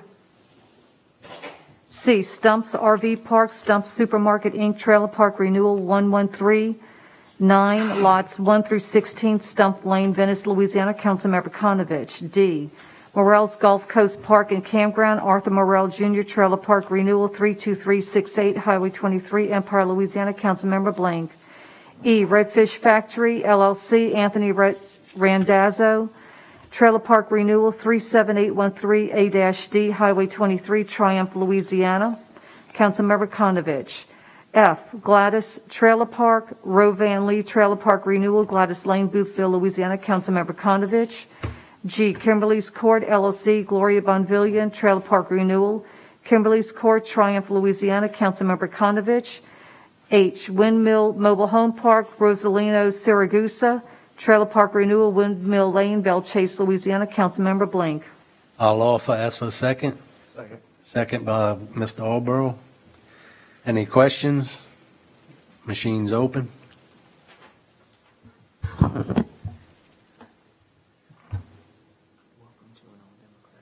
Let it show it passes 8 with 1 not voting, Mr. Gooey. Introduction of ordinances and resolutions. We have many. The following's for Councilmember Konovich. An ordinance to amend the 2021 General Fund Operating Expenditure Budget, District Attorney, General, and DA Domestic Violence Departments, and otherwise provide with respect thereto. An ordinance to amend the 5-year capital improvements plan, Buras Boat Harbor Oil Disposal Site Project, and otherwise to provide with respect thereto. An ordinance to amend the 2021 Manpower Structure and Operating Expenditure Budget, Public Health Fund Ambulance Department, and otherwise to provide with respect thereto. An ordinance to amend the 2021 Manpower Structure and Operating Expenditure Budget General Fund Community Action Agency Department, CSBG-CARES Division, and otherwise to provide with respect thereto. A resolution authorizing and directing the parish president, Kirk Lapine, to execute a contract for services with Strategic Demographics LLC for reapportionment/redistricting services and otherwise to provide with respect thereto. An ordinance to amend the 2020 general fund operating revenue budget and otherwise to provide with respect thereto.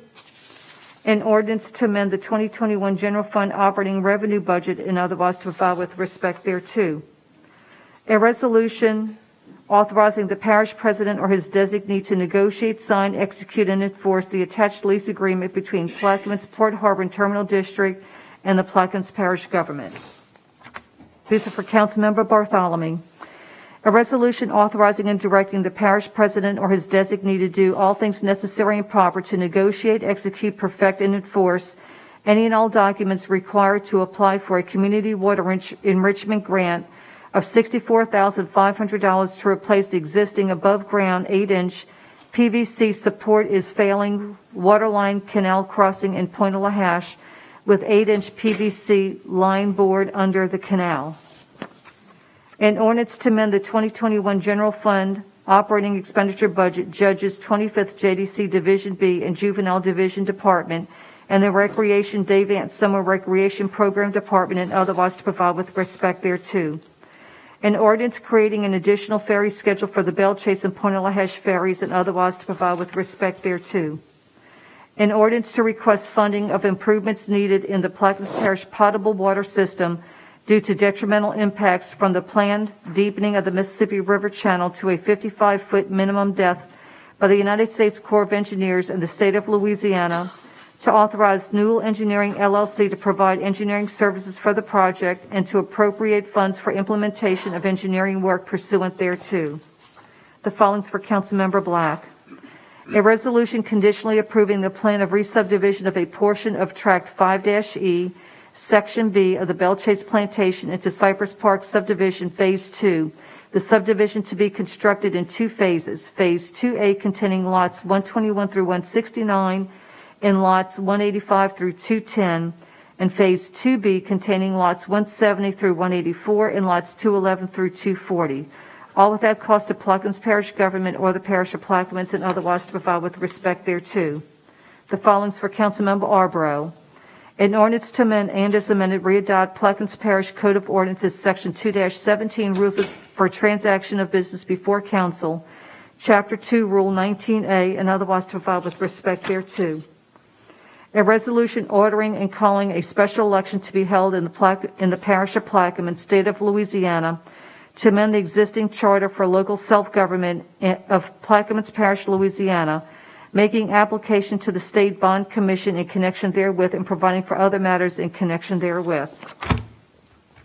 For Councilmember Roussel, an ordinance to prohibit through traffic on West W Street, Belle Chase, Louisiana, for motor vehicles that exceed a gross weight of 5,000 pounds, to establish a penalty for the violation thereof, to authorize the parish president to have the appropriate roadway signs installed, and otherwise to provide with respect thereto. For Councilmember LaFrance, an ordinance to amend the 2021 general fund manpower structure and operating expenditure budget, Director of Operations Department, to amend the 2021 general fund manpower and operating expenditure budget, Director of Administration Department, to amend the 2021 general fund manpower and operating expenditure budget, Director of Public Services Department, and otherwise to provide with respect thereto. For Councilmember Blink, a resolution granting conditional approval for a plan of subdivision of Mark and Michelle Talion, Tract S-1-C-2, Julius G. Foster Partition, Belle Chase, Plaquemines Parish, Louisiana, to Tracts S-2-A through S-2-D. Julius G. Foster Partition, Belle Chase, Plaquemines Parish, Louisiana, is shown on the map of subdivision by John E. Bonneau and Associates, Inc., a low company dated October 22nd, 2020, without cost to Plaquemines Parish government or the parish of Plaquemines. An ordinance to amend the 2021 manpower structure and operating expenditure budget, road maintenance fund, road maintenance, bridges department, and otherwise provide with respect thereto. An ordinance to amend the 2021 public health fund operating revenue and expenditure budgets, mosquito control general fund, and financial administration departments in the 2021 general fund operating expenditure budget, financial administration department, and otherwise to provide with respect thereto. An ordinance to appoint the 7 directors of the Plaquemines Parish Tourist. That's not, okay. That's it, Mr. Chairman. Thank you, Ms. Marquette. Yep. Go with ordinances.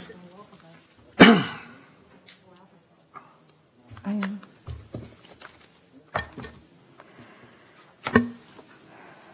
(9A1), an ordinance to amend and amended to readopt Section 4 of Ordinance Number 142, the Comprehensive Zoning Ordinance of Plaquemines Parish, Louisiana, as amended, and the Comprehensive Zoning District map therein, adopted by reference, and which is paired thereto with reference to application number 2020-442, dated June 30th, 2020.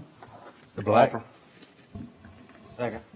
Offered by Mr. Black, second by Mr. Alborough. Yeah, I've spoken to the landowner and advised him that I could not support this. The zoning board actually voted against it as well. This is a piece of agricultural property on Woodland Highway, which is in an area that I've spoken to all of the property owners along that corridor, from north of Industry Canal and south of Parlance Canal, that we were not going to allow any commercial property unless it's grandfathered in there. They agree with that, so he understands that this should fail. I'd ask my colleagues on the council to support the recommendation of the zoning board and my request to vote no. I've also received multiple letters, I think a petition of over 100 people along that area asking the council to do the same. That's all I have.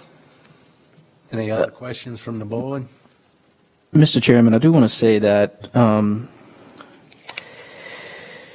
the items that are referenced are specific to Article 6, Section 6.01E. Those items are supposed to be heard at the parish seat. I know in the past, without having a parish seat, maybe that rule wasn't followed. I think now that we have a parish seat, it's probably... We've always had a parish seat, Mr. Beers. Well, I think that we've been doing this for the last 60 years, and then we've been operating this way since Katrina and since we started doing Belch's council meetings. So I understand that's your opinion. I don't agree with it. I think it puts the people at a disservice. I'm not sure I read it that way. And, if you want to do a declaratory judgment on it, that's your prerogative, but...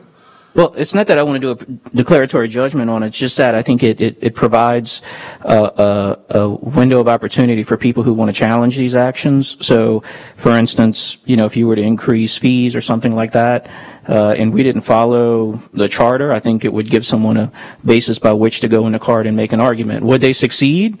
I don't know, but I think it's my obligation and my duty to let you know that when you make decisions or vote on ordinances that should follow that process, that they could potentially be challenged. So I just think that's my responsibility to let you guys know.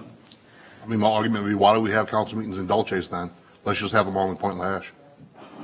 Well, I can only tell you what the charter says. I mean, I'm not the one who determines where and when we have meetings. I'm just reading what the charter says, and maybe Mr. Garrett can chime in as well, but I think he probably agrees with me on this point, and I know it's inconvenient and frustrating, but I just wanted to bring it to y'all's attention.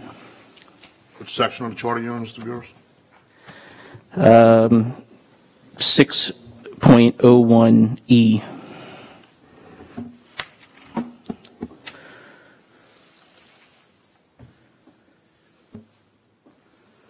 Would you like Mr. Garrett to chime in, Mr. Black? Yeah, you can. Mr. Garrett? Yes, this issue has come up before in the charter. It it provides that certain actions, including, and it's a list, levying any tax, excise or tariff, or increasing the rate of tax, excise or tariff, imposing any license, requiring any permit, establishing change of services, et cetera, any license fee or service charge, zoning or rezoning, and alienation or encumbering of immovable property are ordinances that are by the charter shall be adopted only at a regular meeting of the parish council held in pursuant to section 4.09A of this charter. The issue has come up is the regular meeting of the council the one held at the parish seat, and then these meetings are in effect special meetings of the council because you're only required to have, let's see. Yeah, I mean, I understand that, Mr. Garrett. My point is that it doesn't exclude that this meeting is not a regularly scheduled meeting. This meeting has been regularly scheduled since Katrina. So I wouldn't say that this is anything other than a regularly scheduled meeting. I think Ms. Toops can testify that every year she posts the council meeting schedule, and every year since Katrina, it always has included the Belle Chase council meeting. If you refer to section 4.09, let's start with E first. Proposed ordinances on any of the following subjects shall be adopted only at a regular meeting of the parish council held pursuant to section 4.09A. So you reference back section 4.09A, the parish council shall meet regularly in public session at the parish seat at such times as may be specified by its rules of procedure.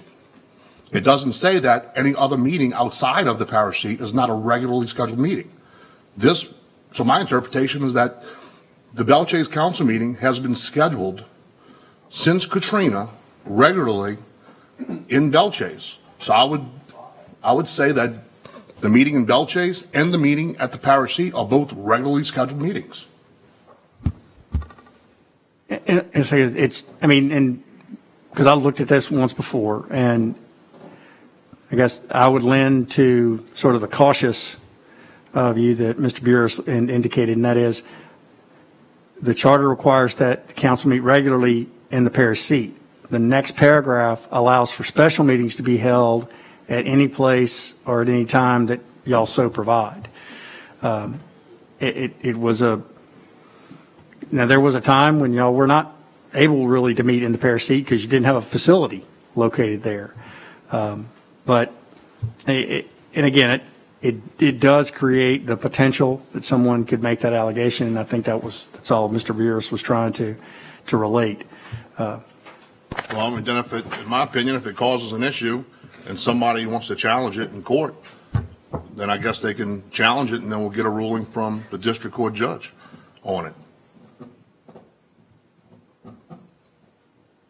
I mean, I have a constituent putting in an application who lives in Belle Chase. The property is in Belle Chase. We're at a meeting in Belle Chase, a regularly scheduled meeting, which has been regularly scheduled since Katrina in Belle Chase. I have no reason why this shouldn't go forward. And if it does go forward and they challenge it, or any other challenge, then you as the parish attorney can take a position then and let the district court judge decide.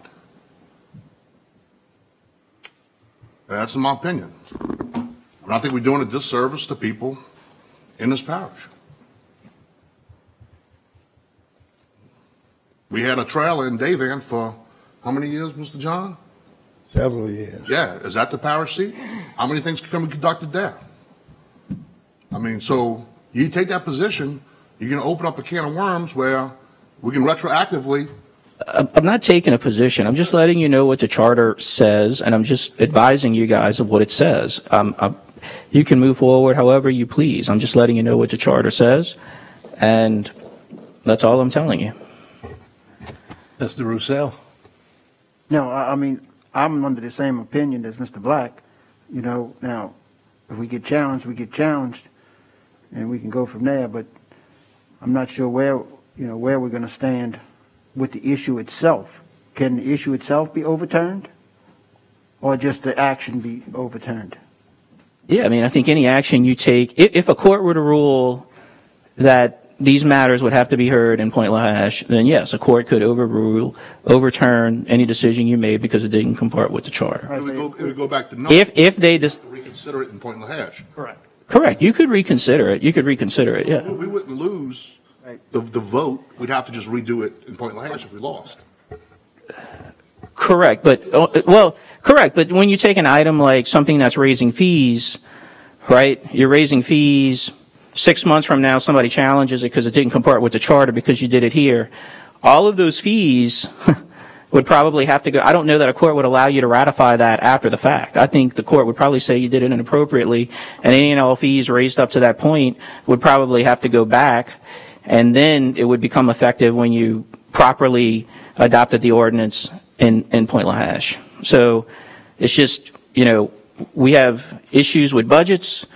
We have several ordinances related to increasing revenues, and I would hate to see a conservative reading of this charter, see those, any ordinances passed here overturned and have a negative impact somewhere down the line. Because you say that, and I've been on this council for 6 years, it's my 7th year, and I have never sat in Point Lahash or Davant for a budget hearing. No, I'm not talking about the budget hearing itself. I'm talking about the items listed. I'm talking about the items listed in, what is it, E? 6601E. I'm not talking about the budget itself. You could adopt the budget, my understanding is anywhere. It's levying a tax, tariff, imposing a license, permit, establishing, increasing fees, zoning, and alienating or encumbering immovable property. It's just that the issues come up multiple times. I'm just making you all aware of it. What you guys decide is up to y'all. Mr. Bartholomew? Well, I've been saying it a long time. All regular scheduled meetings ought to be held at the county seat. Any special meeting can be held anywhere, according to the charter. I say that over and over and over. And I'm sure there's some legislation that we didn't pass that may be invalid. Because of that, doing what that charter said, just like you said. So I think we need to really get it straight and get it over with, whatever it's going to be. Well, I would then say, let's test the waters on this one. And, we need to get an opinion. I think we need to go to court, let the judge make the record, and get it straight. Barry? Get it over with. I'm going to vote for it, but I'm just saying.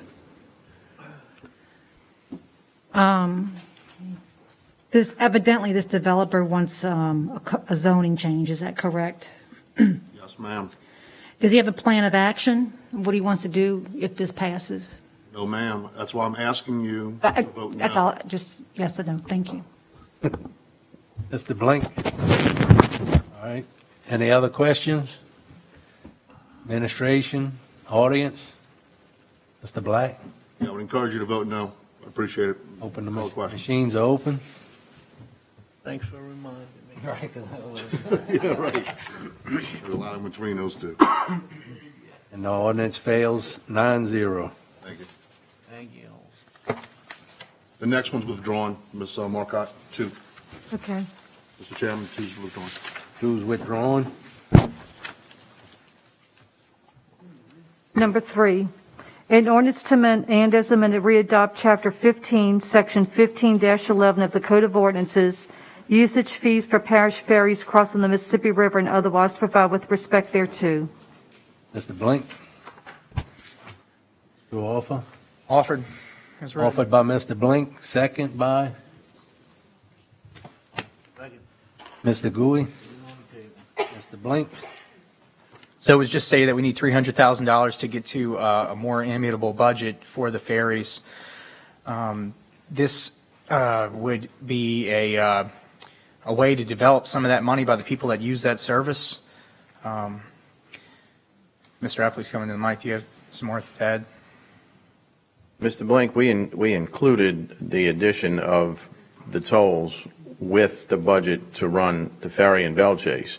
We originally only had budgeted one ferry for 12 hours a day in Point Lahash. And then we had some money we added, plus the addition of toll revenue in order to run the ferry that runs in Belchase currently. So if we don't get these toll legislation passed, the ferry in Belchase goes out of service mid-year sometime. Certainly. Certainly. So in order to keep the service that we have, I offered this legislation for the users of the ferry system. Mr. Roussel. A couple of questions. One of them on pedestrian reduced fare. It says senior 65 plus disabled Medicare recipient must show valid ID or reduced fare card. Who issues the reduced fare card?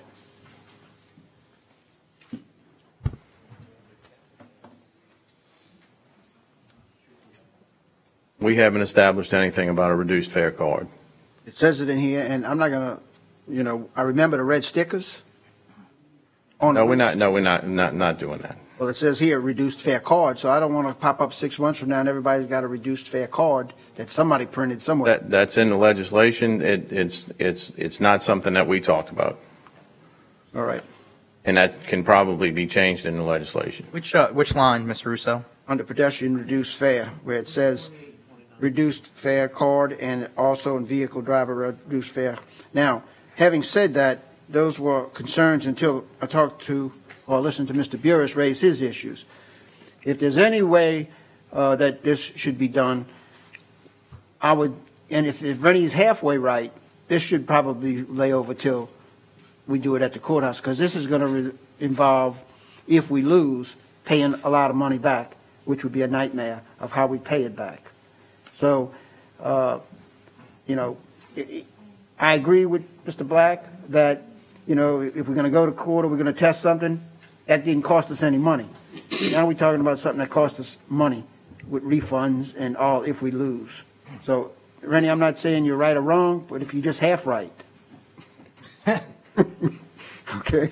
Look, a court could disagree with what I'm telling you. It's out of an abundance of caution, because a court very well could not disagree, so, I mean. I understand, but I'm not a gambler, so I would not, for 2 weeks, I'd not like to see this maybe laid over. Not that I'm saying I'm going to vote for it then, but, it makes a lot more sense to err on the side of caution on this thing because it costs us money. That's all. And nothing prohibits discussion. Ms. Newberry? Yeah, I'm just going to discuss. First question, did we determine a way to collect, how are we going to collect this money? Are we still just going to keep putting money in the pockets of the employees, or do we have a system on how do we collect this money? That's the first question. Can anyone answer that? Certainly.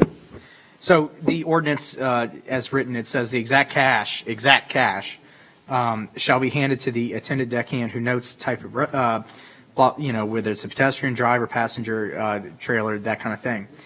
The attendant/deckhand shall deposit the currency into a safe box that is locked and can only be opened by the finance department. At this point, the legislation also says that the person can pay by credit card, which for logistics reasons, we probably need to have a, like some sort of pass or something where folks actually go into the ferry office, ticket books, things of that nature. So, yes, that is laid out. I've been asking literally for a year and a half for the money to go into a stainless steel box, just like the neighbors have over there at the other ferry system. Residents would feel better about paying $2 if that was happening. And I know the employees have given many reasons why it should not, but it's an optics thing and a public trust thing, and it is cash. And I'm not accusing anybody of taking anything, but just simply having those controls. Mr. Randy Duke, who spoke earlier, our internal auditor, recommended getting away from cash altogether, and this is a bridge to get to that point. Obviously, especially older folks are going to have small bills, that kind of thing. They might not be apt to go and pay, on the front end and buy a ticket book or something like that. So I think we need to have it in the meantime. But yes, there are mechanisms within this legislation to have a more controlled handling of the ferry tolls. All right, thank you for that. And the second question is, I think we're collecting $1 now just for one vehicle, no matter how many people are in the vehicle. At one time I really supported this, Mr. Blink, but I'm to the point to where if we just collect $1 for every passenger, I think I would give it a better thought process on collecting, but to go from $1 to $2, I just don't feel comfortable. I don't feel like the East Bank would feel comfortable, but I will support the $1 for every passenger. Also for pedestrians, we also have students that cross the ferry, and just like the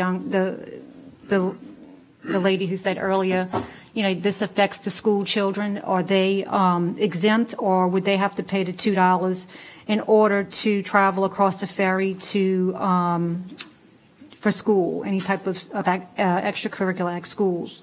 So I think that's something we have to look at too. So that's just my thought process right now.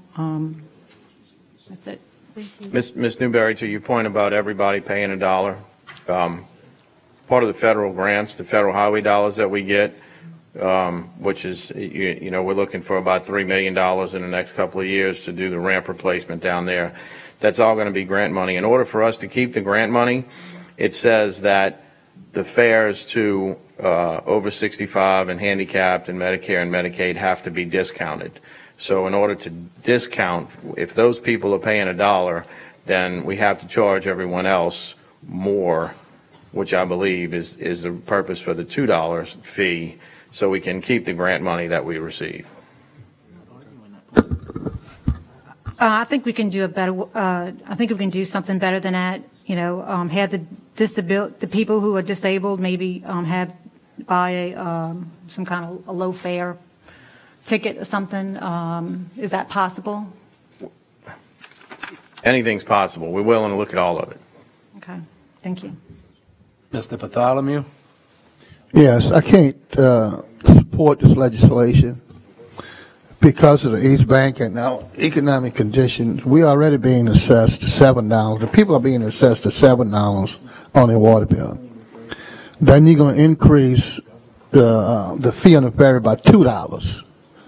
They're already paying $2, so they're going to be $4 they're going to be paying, because you go across, you come back, yes, that wind up being $4. Now, so you do it 3 days a week. That's $24 a week. I mean, 4 times 6 is 24. Then you do it a month. That's a direct impact, especially on people of poverty who are on a subsidy. I don't know the answer, but I tell you, this is not the answer to that. Now, we got people that we exempt. I have a problem. We exempt during the course of the day. And they are healthy. They're making 3 times as much, or maybe 4 or 5 times as much as the people who's on a set income. But yet we're going to have to impact those people more than we impact those who don't have to pay. So it's not equal. It's not equal at all. I just cannot support that, not at this time. And then not even meeting the needs that they are requested earlier about operation. Even accommodating the schools. We're not meeting those. So it's hard for me to sit here and support that legislation. I just can't do it. Just can't do it. France? A wise man once told me, government should do no harm. First, do no harm. Secondly, do all you can. And thirdly, we have to find ways to make government work for the people. Because if the government doesn't work for the people, then it doesn't work. Now, Mr. Bartholomew, I heard you several times spoke about that road royalty fund used to help finance the ferries. I keep waiting for you to come up with the legislation so we can redirect that money to the ferry. Can you get that legislation ready? No problem. Have it ready next meeting. I think you would have to, introduce it next week. Yeah. Thank you. I know the type of situation that the people on the East Bank is in, and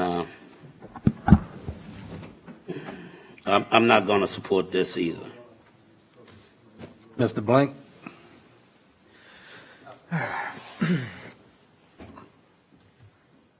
At the end of the day, this is to save the ferry system as best we can.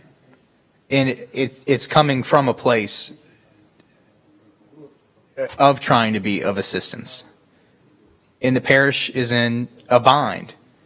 We had $50 million in oil and gas revenue 10 or 12 years ago. Last year we had 4.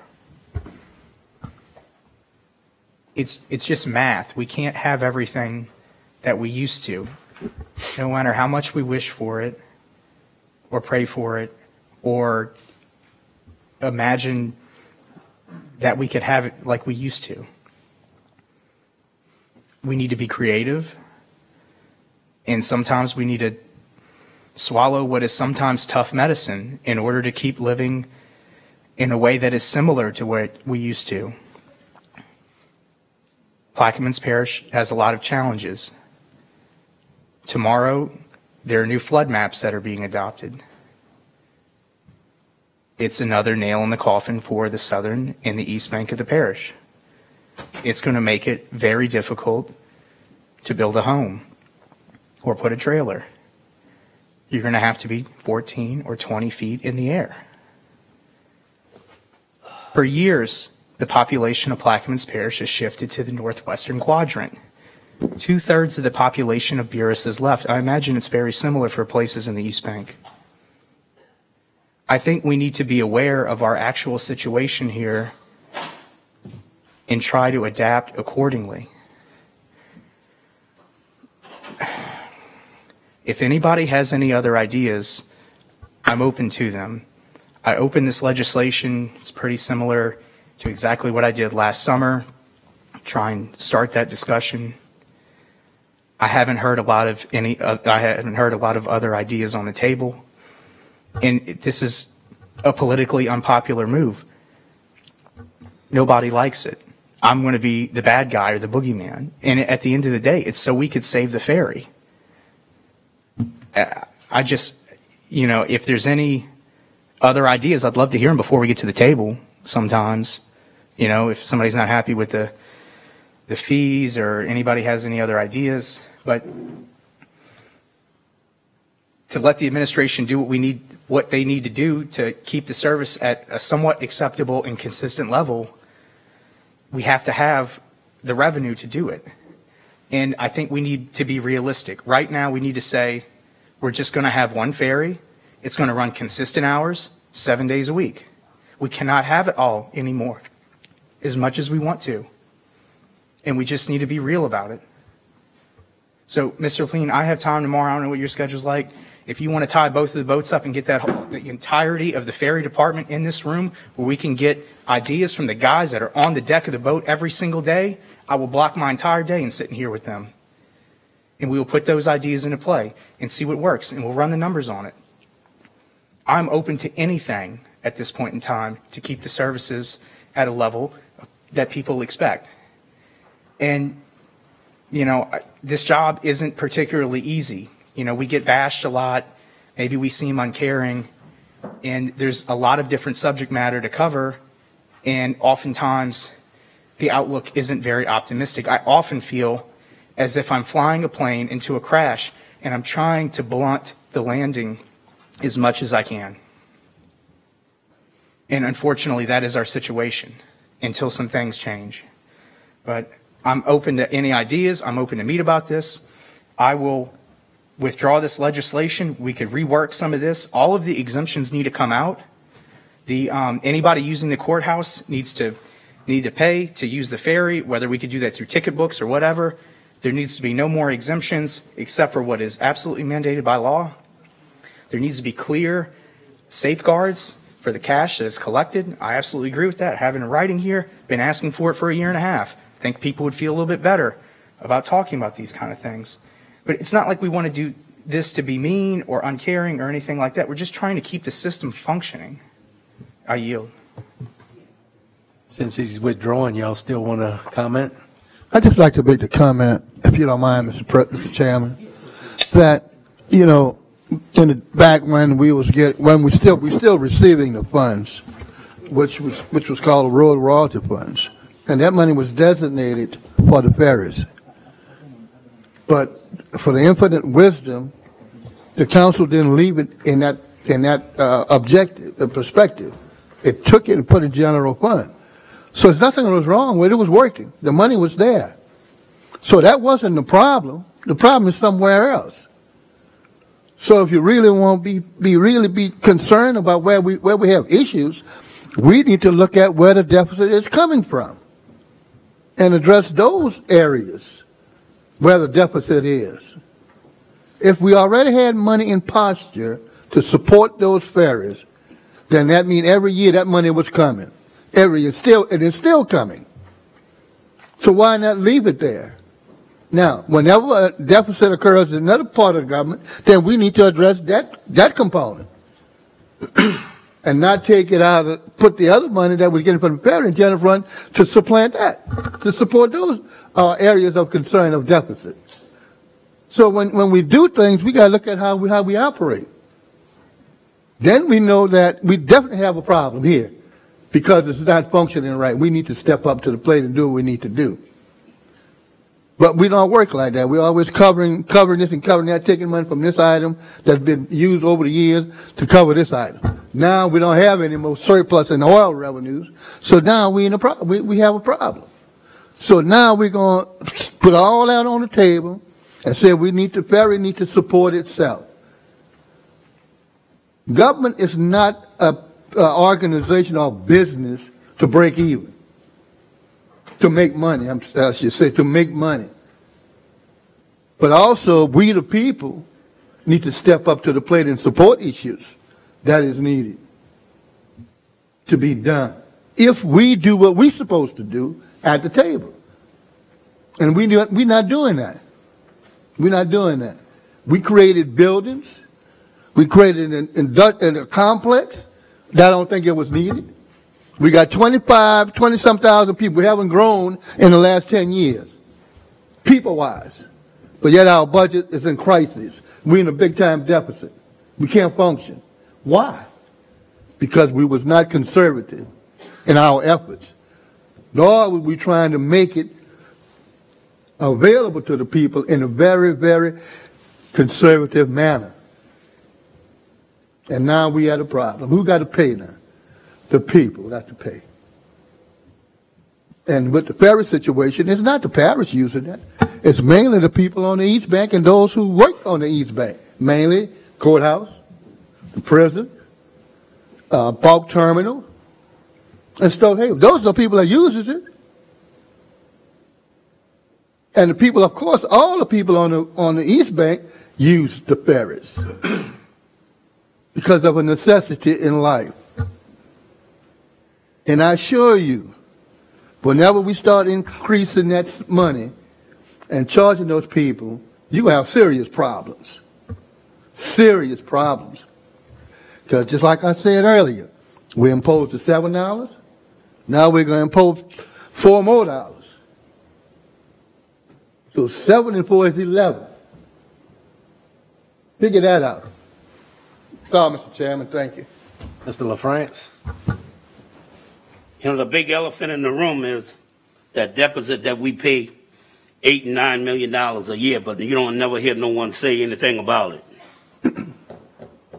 Mr. Bartholomew, could you, how much is that road royalty fund? How much does that generate a year? And That's finance. I don't know what it generated last year. okay, it changes from year to year. Based on what the state gave us, a percentage of the oil on outside. Mm-hmm. And not all parishes get that. No. Several parishes, though, in the region. Mm-hmm. So, and we take, not we as the council, but the previous council had taken it before and took that money and put it in the general fund to pay for other deficit.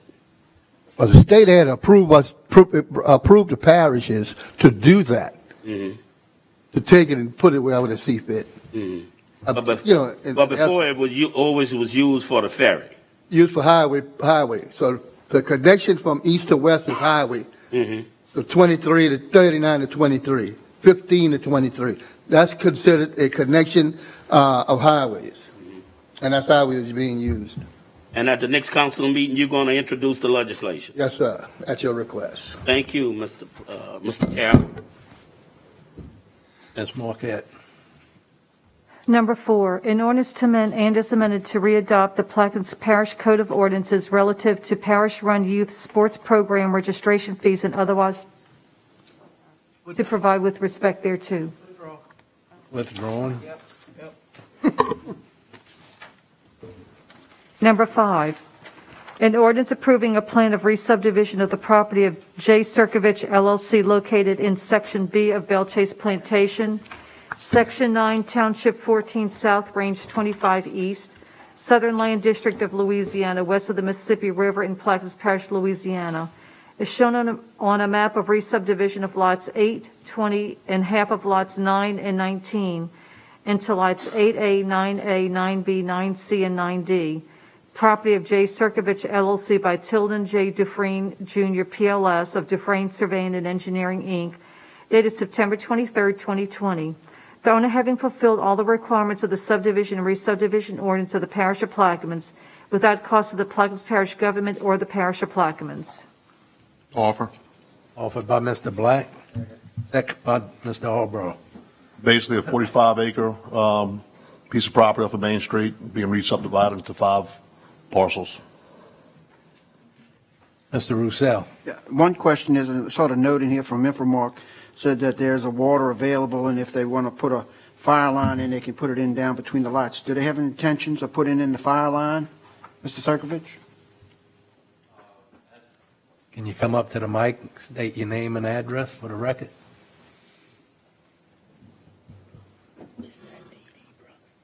John Circovich, P.O. Box 10, Belchase. From what I understand, it was told that it was within the footage that it wasn't required as per the fire marshal. I mean, not the fire marshal, fire chief. Okay, so there'll be no fire. No, we were told it wasn't necessary. I think there's a hydrant on the top of Park River Woods, and it was close enough to that property they didn't need it. Okay. I realize it, but I'd just like to know for my own. No, sure, I understand.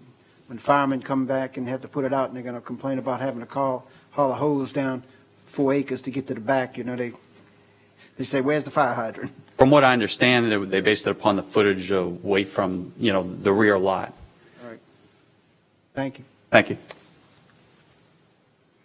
Any other questions from the board, administration, audience?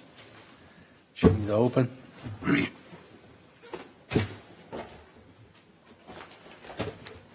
Let it show it passes 9-0. 9B, a resolution approving the issuance of a second 2-year extension commencing upon the expiration of the current 2-year extension period to Woodland Borough Pits LLC for the existing sand pit on property located in a floodplain zoning district at 22441 Highway 23, Port Sulphur, all in accordance with the application number 2014-4771, dated January 7, 2013. Ordinance by Mr. LaFrance. I'll offer for discussion. Mr. LaFrance offered for discussion. I have a second. I'll second. Mr. LaFrance. Mr. Paul Hogan.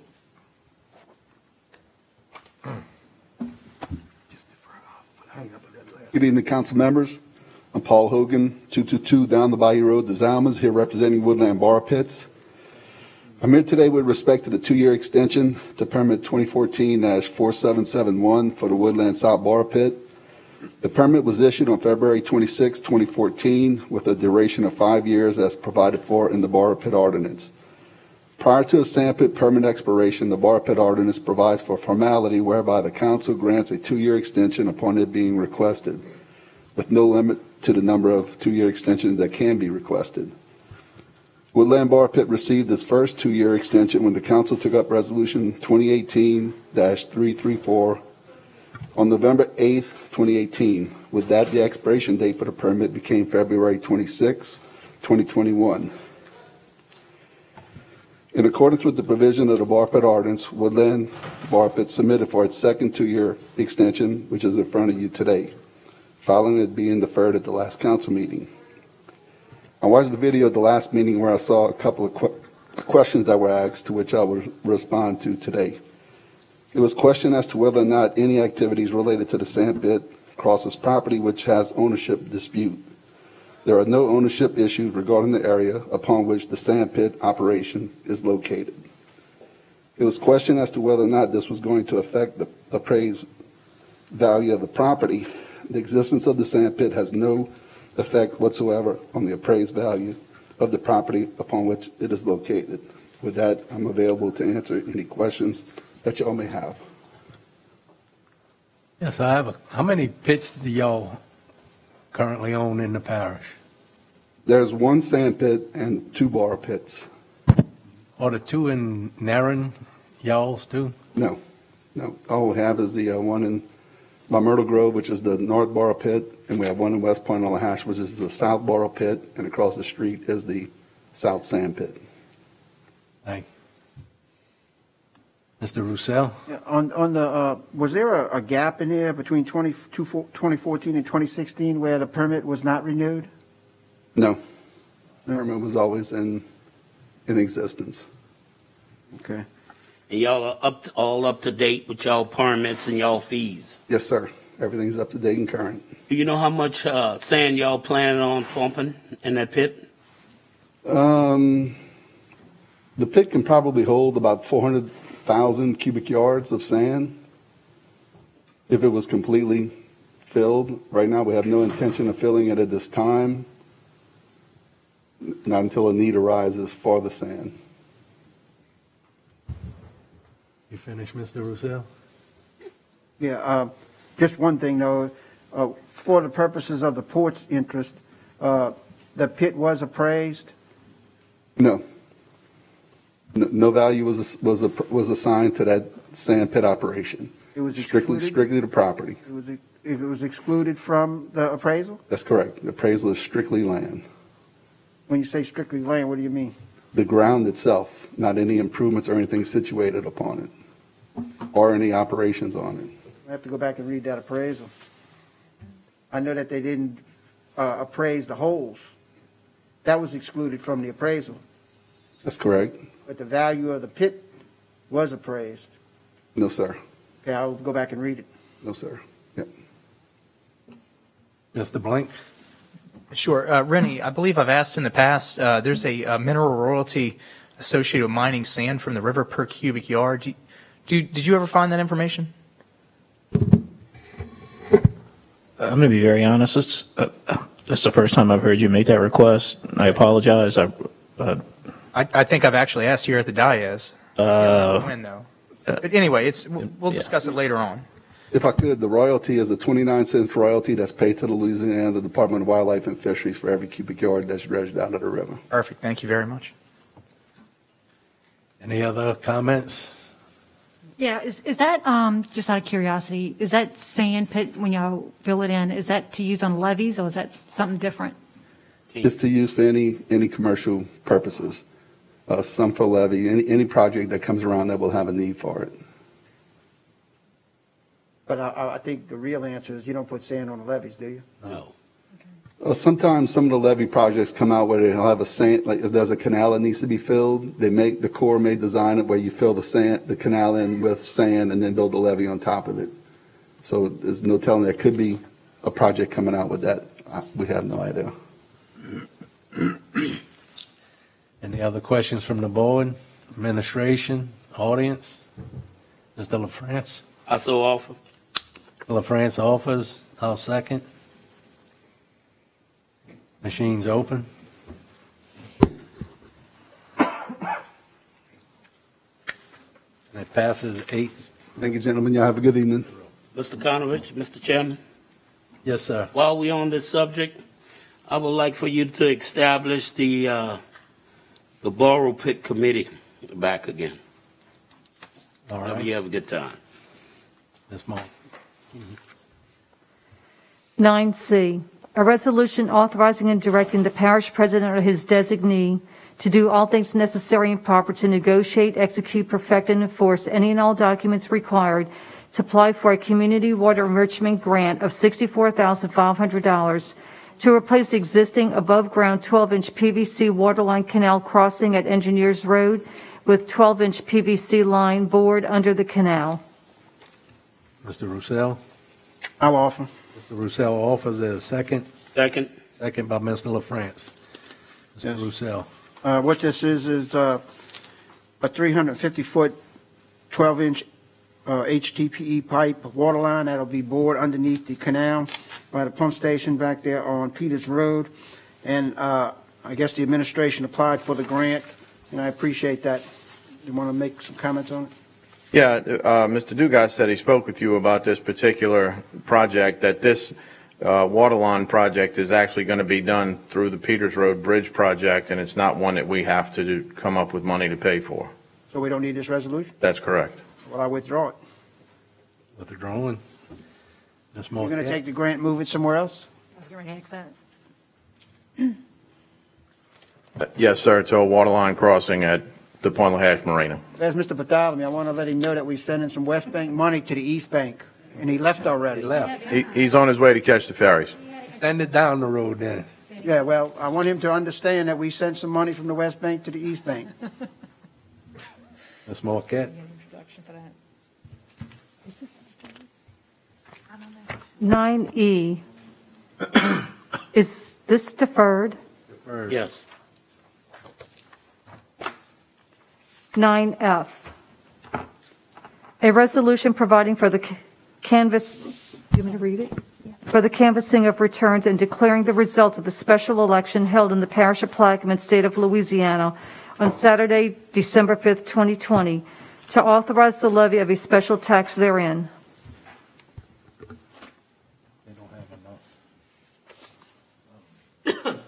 Mr. Chairman, can I say something? Well, we need to offer in second. Never mind. I'll offer. Is there a second? Second by Dr. Gouy. I spoke with Danny Garrett, and he agrees that for this resolution and the following four, there is a lot of changes to them. Mainly, it's just moving sections around that were already in there and just changing like a word that makes no difference to the actual subject of the resolutions. So if nobody has any objection, Barb will just read the votes that were added in instead of going through this for. Does it have to be done today?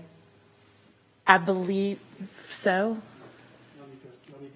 This is just acknowledging the results. Right. Hold on, Mr. Garrett. Let me put your microphone on. Okay. Mr. Garrett. Yes, sir. Yeah, y'all need to go ahead and do those today because this is just recognizing the result of those elections. It's a ministerial function. I understand that, but is it a time frame that's required today? Yeah, I believe y'all identified the date at which y'all were going to canvass the results when you called the elections. I would also request in the future, to save you guys time and save paper, just to do it electronically, it's fine. I mean, with me, unless the chairman has objection. This is literally going to my folder and going in the garbage. Right. No, that's fine if y'all want us to start handling changes and substitutes that way. And if I get them in advance, I will send them to you in advance, but sometimes we don't. Thanks. Y'all don't need them? I don't need them. They go in the same spot that they go in. So I got to throw them away. Just leave them there. We'll throw them away. Any other questions from the board? She needs to read. I need to read the.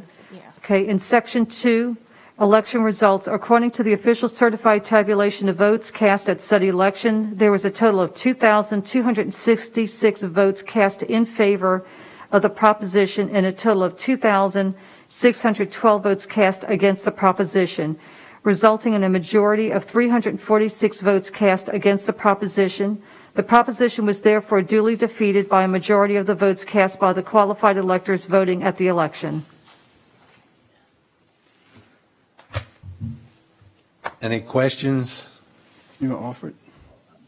I offered and Councilmember Gouy, second. Yeah, my comments are, and they'll be redundant for each one of these items.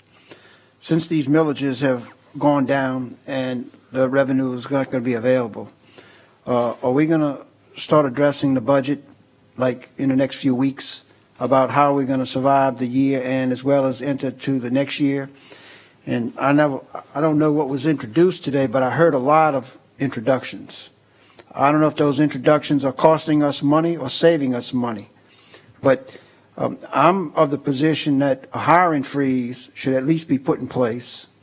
We should not be creating any positions, and we should really be looking at the budget because, you know, we sit here, we talk about we can't run a ferry, and we can't run the ambulance service because we don't have any money. And if we keep loading the wagon, you know, at the end of the year, it's just going to be worse than what it is today. So all of those introductions that were done today, like I said, I haven't had the benefit of reading them yet.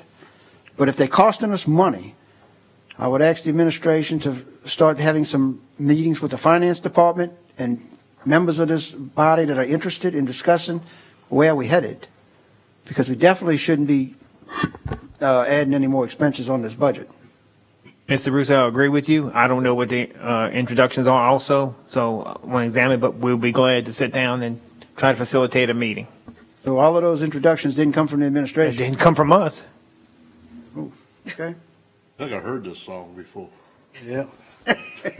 I know, but this is not a Okay, if there's any, let me make a pledge. Let me make a pledge. If there's an introduction that's on there that's and costs us money, I'll get it withdrawn. Okay?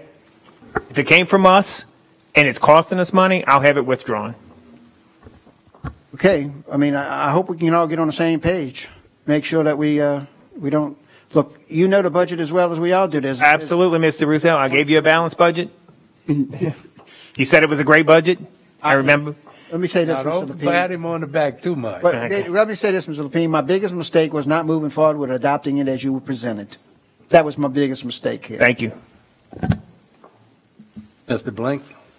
Yes, at the state level, Reduce. legislation comes with a budgetary note. So there's, and Rennie, you could probably correct me if I'm wrong, you've worked at that level before, but any sort of legislation has the cost sort of baked into either the document itself or a document that comes along with it. And we could make that a requirement here, where if we put something forward, there has to be sort of a budgetary note with it. You know, say if we decide to run the ferry for 24 hours a day, then we have to say what that's going to cost, which would lead to more transparency. Is there something funny, Ms. Newberry?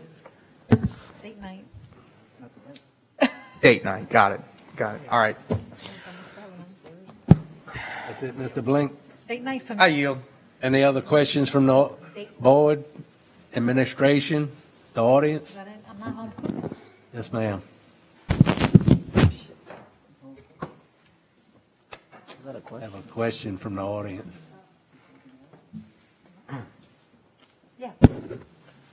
Mr. Blink, was that a question? Or Yes, yeah, I was. Oh, okay. Well, you look that way, and I thought you guys were talking. I apologize. No, I was- The state puts out fiscal notes. I mean, I don't know that we need to put out specific fiscal notes. I mean, typically appropriations are what they are to provide a job or a service or a contract. If you're inquiring about what it would take to run the ferries on a 20, whatever the previous schedule was, certainly we provide, we get with Tommy and Todd, they pull those numbers together. As a matter of fact, I don't think we recommend that you guys pass the legislation until the funds are actually appropriated. So usually there's a corresponding appropriation with that, just like the mosquito control measures that were introduced today that y'all plan on possibly voting on next time. There was a corresponding appropriation with that. So do you guys need to pass an ordinance requiring a fiscal note? I don't know that that's necessary, but and certainly if you have questions about what any legislation will have, how it will affect the budget, I mean, certainly we can provide that information. Thank you, Rennie. I appreciate that. Ms. Riley? So to Mr. Roussel's comments about expenditures moving forward, I got the impression that the COS SO presentation was coming from a contractor. That was a proposal that normally that requires some kind of cost, depending on, whether or not you choose the do-it-yourself package or get a more detailed package where people come in and help the departments sort of evaluate the processes and reduce their. We have on the agenda, it's a resolution for the voting on the election the topic isn't about. Okay, so I got a lot of things are discussed, and I just wanted to comment on Mr. Roussel's issue. If we were speaking, let me address it real quick. The individual that made that presentation is an employee in the Internal Audit Department. He is the internal auditor for the government. Okay. So he is proposing that we do that. Okay. It's not an outside contractor. Good. Thank you. And machines are open.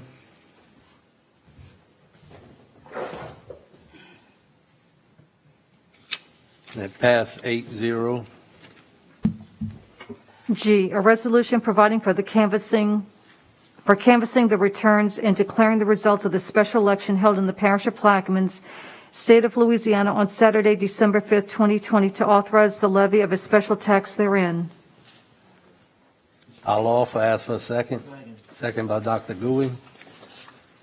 Okay, Section 2, election results. According to the official certified tabulation of votes cast at said election, there was a total of 2,425 votes cast in favor of the proposition and a total of 2,482 votes cast against the proposition, resulting in a majority of 57 votes cast against the proposition. The proposition was therefore duly defeated by a majority of the votes cast by the qualified electors voting at the election. I offered in Dr. Gouy second. Anything from the board, administration, the audience? Machines are open.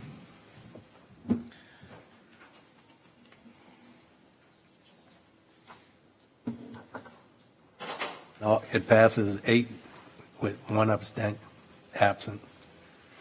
H, a resolution providing for canvassing the returns and declaring the results of the special election held in the Parish of Plaquemines, State of Louisiana on Saturday, February 5th, 2020, to authorize the levy of a special tax therein. I'll offer and ask for a second. Second by Dr. Gouy. Section 2, election results. According to the official certified tabulation of votes cast at said election, there was a total of 2,150 votes cast in favor of the proposition and a total of 2,765 votes cast against the proposition, resulting in a majority of 615 votes cast against the proposition. The proposition was therefore duly defeated by a majority of the votes cast by the qualified electors voting at the election. I offered in Dr. Gouy second. Any comment from the council? Yes. Yes, Mr. Blink. John Helmer's just circulated a 270-something page levy report. Each page had several deficiencies, everything from lightning strikes on the concrete flood walls to potholes to subsidence of the concrete slabs, issues at pumping stations, that kind of thing. It's all going to cost money to fix, and it is a little frustrating. And of all the millages that failed, that this one in particular, the levees and flood walls, the money to maintain those, that failed. I can't emphasize enough that without those, we can't have a society here. And that I hope in the future people reconsider and realize just how important that flood control system is. It's the last line of defense. Yield. Any other councilman? Administration? Yeah, I have something to say. Thank you, Richie, for saying that. And it's not just a few pages. We actually have a whole book that's probably thicker than the Bible. So the public needs to be aware of those projects that need to be done to fix the levees. Thank you. Anyone else? Yes. Mr. LaFrance? Mr. Helmer, maybe you can answer this for me. On some of my levee projects that I'm have going on, they're using a big crane and they're auging, they're drilling holes in the levee. And as they come out, they're filling up with concrete. That material, that dirt that's coming out, are we entitled to any of it? Because when we do roads and we resurface roads, I think we're entitled to 25% or 50%. Are we entitled to any of the dirt that's coming out? I can't answer that question right now, but I will find that answer out for you.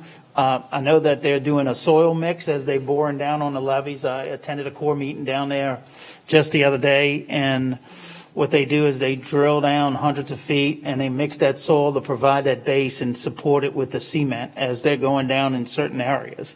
But that's the extra soil. I'm not sure if they're disposing of it or where it's going, but I can find that answer out and I'll get it back to you. I know they're hauling it back to the landfill in Point LaHash, but I was just wondering whether or not if we was entitled to any of it. Right. Now, they are going to allow us to have the cement that they're tearing off, the old cement apron that they're storing right there in Diamond Park. Again, this is about the millages. We'll talk about that later. All right. Thank you. Yeah, but we are talking about levees and flood control. The millage. I created a monster. Machines open. Sheriff in town.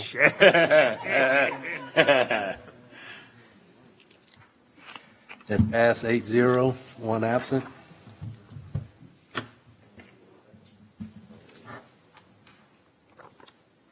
Ms. Marquette. Aye. A resolution providing for canvassing the returns and declaring the results of the special election held in the parish of Plaquemine, state of Louisiana on Saturday, December 5th, 2020, to authorize the levy of a special tax therein. I'll offer and ask for a second. I'll second it. Second by Mr. Blink. All right, the changes are Section 2, election results. According to the official certified tabulation of votes cast at said election, there was a total of 2,363 votes cast in favor of the proposition and a total of 2,531 votes cast against the proposition, resulting in a majority of 168 votes cast against the proposition. The proposition was therefore duly defeated by a majority of the votes cast by the qualified electors voting at the election. I'll offer it, second by Mr. Blink. Any comments from the council, administration, audience? Machines open.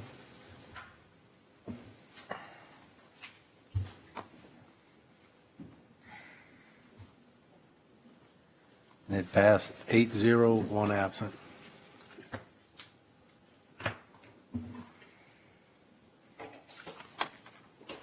J, a resolution providing for canvassing the returns and declaring the results of the special election held in the parish of Plaquemine, state of Louisiana, on Saturday, December 5th, 2020, to authorize the levy of a special tax therein. I'll offer, ask for a second. Second by Dr. Gui.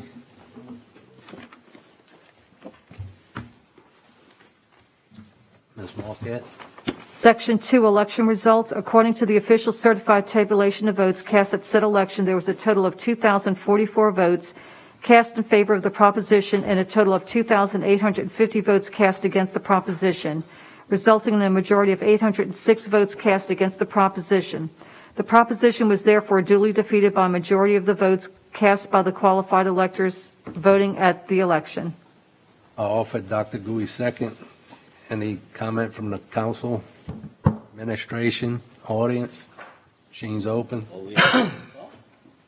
You need to. Mr. Blink. Are we allowed to talk? Mr. Blink. Yes, I'll let you talk. Mr. Blink. It passed 8-0. Defer District 9 update. As well as 8. As well as 7. As well as D.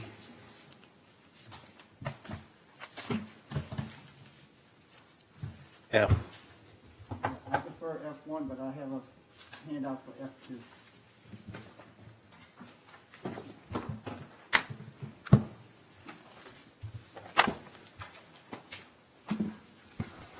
This item is a discussion on the installation of water meters by Aquametrics. I would defer it, but I think the public's entitled to hear the changes. As you know, we had a few issues arise with the customer complaints about conversations that they had with us and the team about items, water mains leaking, new water meters leaking and so forth. So as a result, Aquametrics has instituted these 7 changes in their protocol for handling the installation of water meters. And real quickly, they created a work order template, has been updated with flush water line action and picture of the flush line, which will seem to be a problem with them putting mud into the houses. So they changed that protocol. They also have a work order template that has been updated and removed water meter with the old serial number. The third item is the team is receiving instruction on wearing proper PPE when engaging with the public per CDC guidelines. We had some complaints about them not wearing the PPE when they went to the customer's door. The fourth item is the team is being reminded to flush water lines thoroughly to avoid debris that could potentially enter the customer's lines during an exchange. Number 5, the team is being reminded that we do not enter customers' homes. This is always the case, and the team is well aware of this rule. 6, we are investigating a budget for letters of door hangers to leave for the customers that don't have the means to flush their lines after the install is complete. And 7, additional training for their installers is on the way to avoid getting debris in the line. These were some of the issues that were addressed by Aquametric, and I want to thank Mr. Eppley and Aquametric, Gary Ragusa, for addressing these issues. Hopefully this will reduce the complaints that you get in your office, and hopefully that the rest of the installation goes a lot smoother than the first half. That's all I have on that item. Any other comments? And Mr. President, can we go back to 10E? 10E? Yes. Ms. Marquette? District 7 update, Councilmember LaFrance. Yes. Mr. Eppley, I have received several phone calls from residents from Grand Bayou telling me that they was charged $7 on their water bill. They want to know when can they expect the mosquito truck to come spray on Grand Bayou?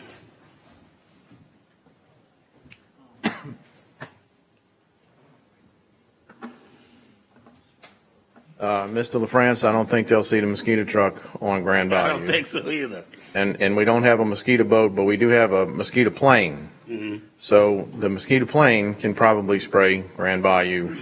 And that legislation, from what I understand, is possibly being changed. Okay, so, great. So I can let them know that not to expect that $7 on their water bill? Well, that's if you guys change the legislation.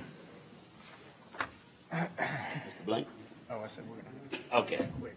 Okay. Mr. LaFrance, is that it? Yes, sir. Thank you, Mr. Chairman. Thank you. 10G, defer. Motion to adjourn. 11, approval of the minutes from the December 10, 2020 regular meeting. So offered. Offered by Mr. LaFrance, second by Ms. Newberry. Machine's open. What? Yeah, right. Yeah, right. Passes 8-0. Mr. Black made a motion to adjourn. Is there a second? Second. Second by Mr. Alborough. Machine's open. Good job, Mr. Chairman. Thank you, Mr. Blank. President. My progress. And it passes 8-0. Council meeting adjourned at 6:58.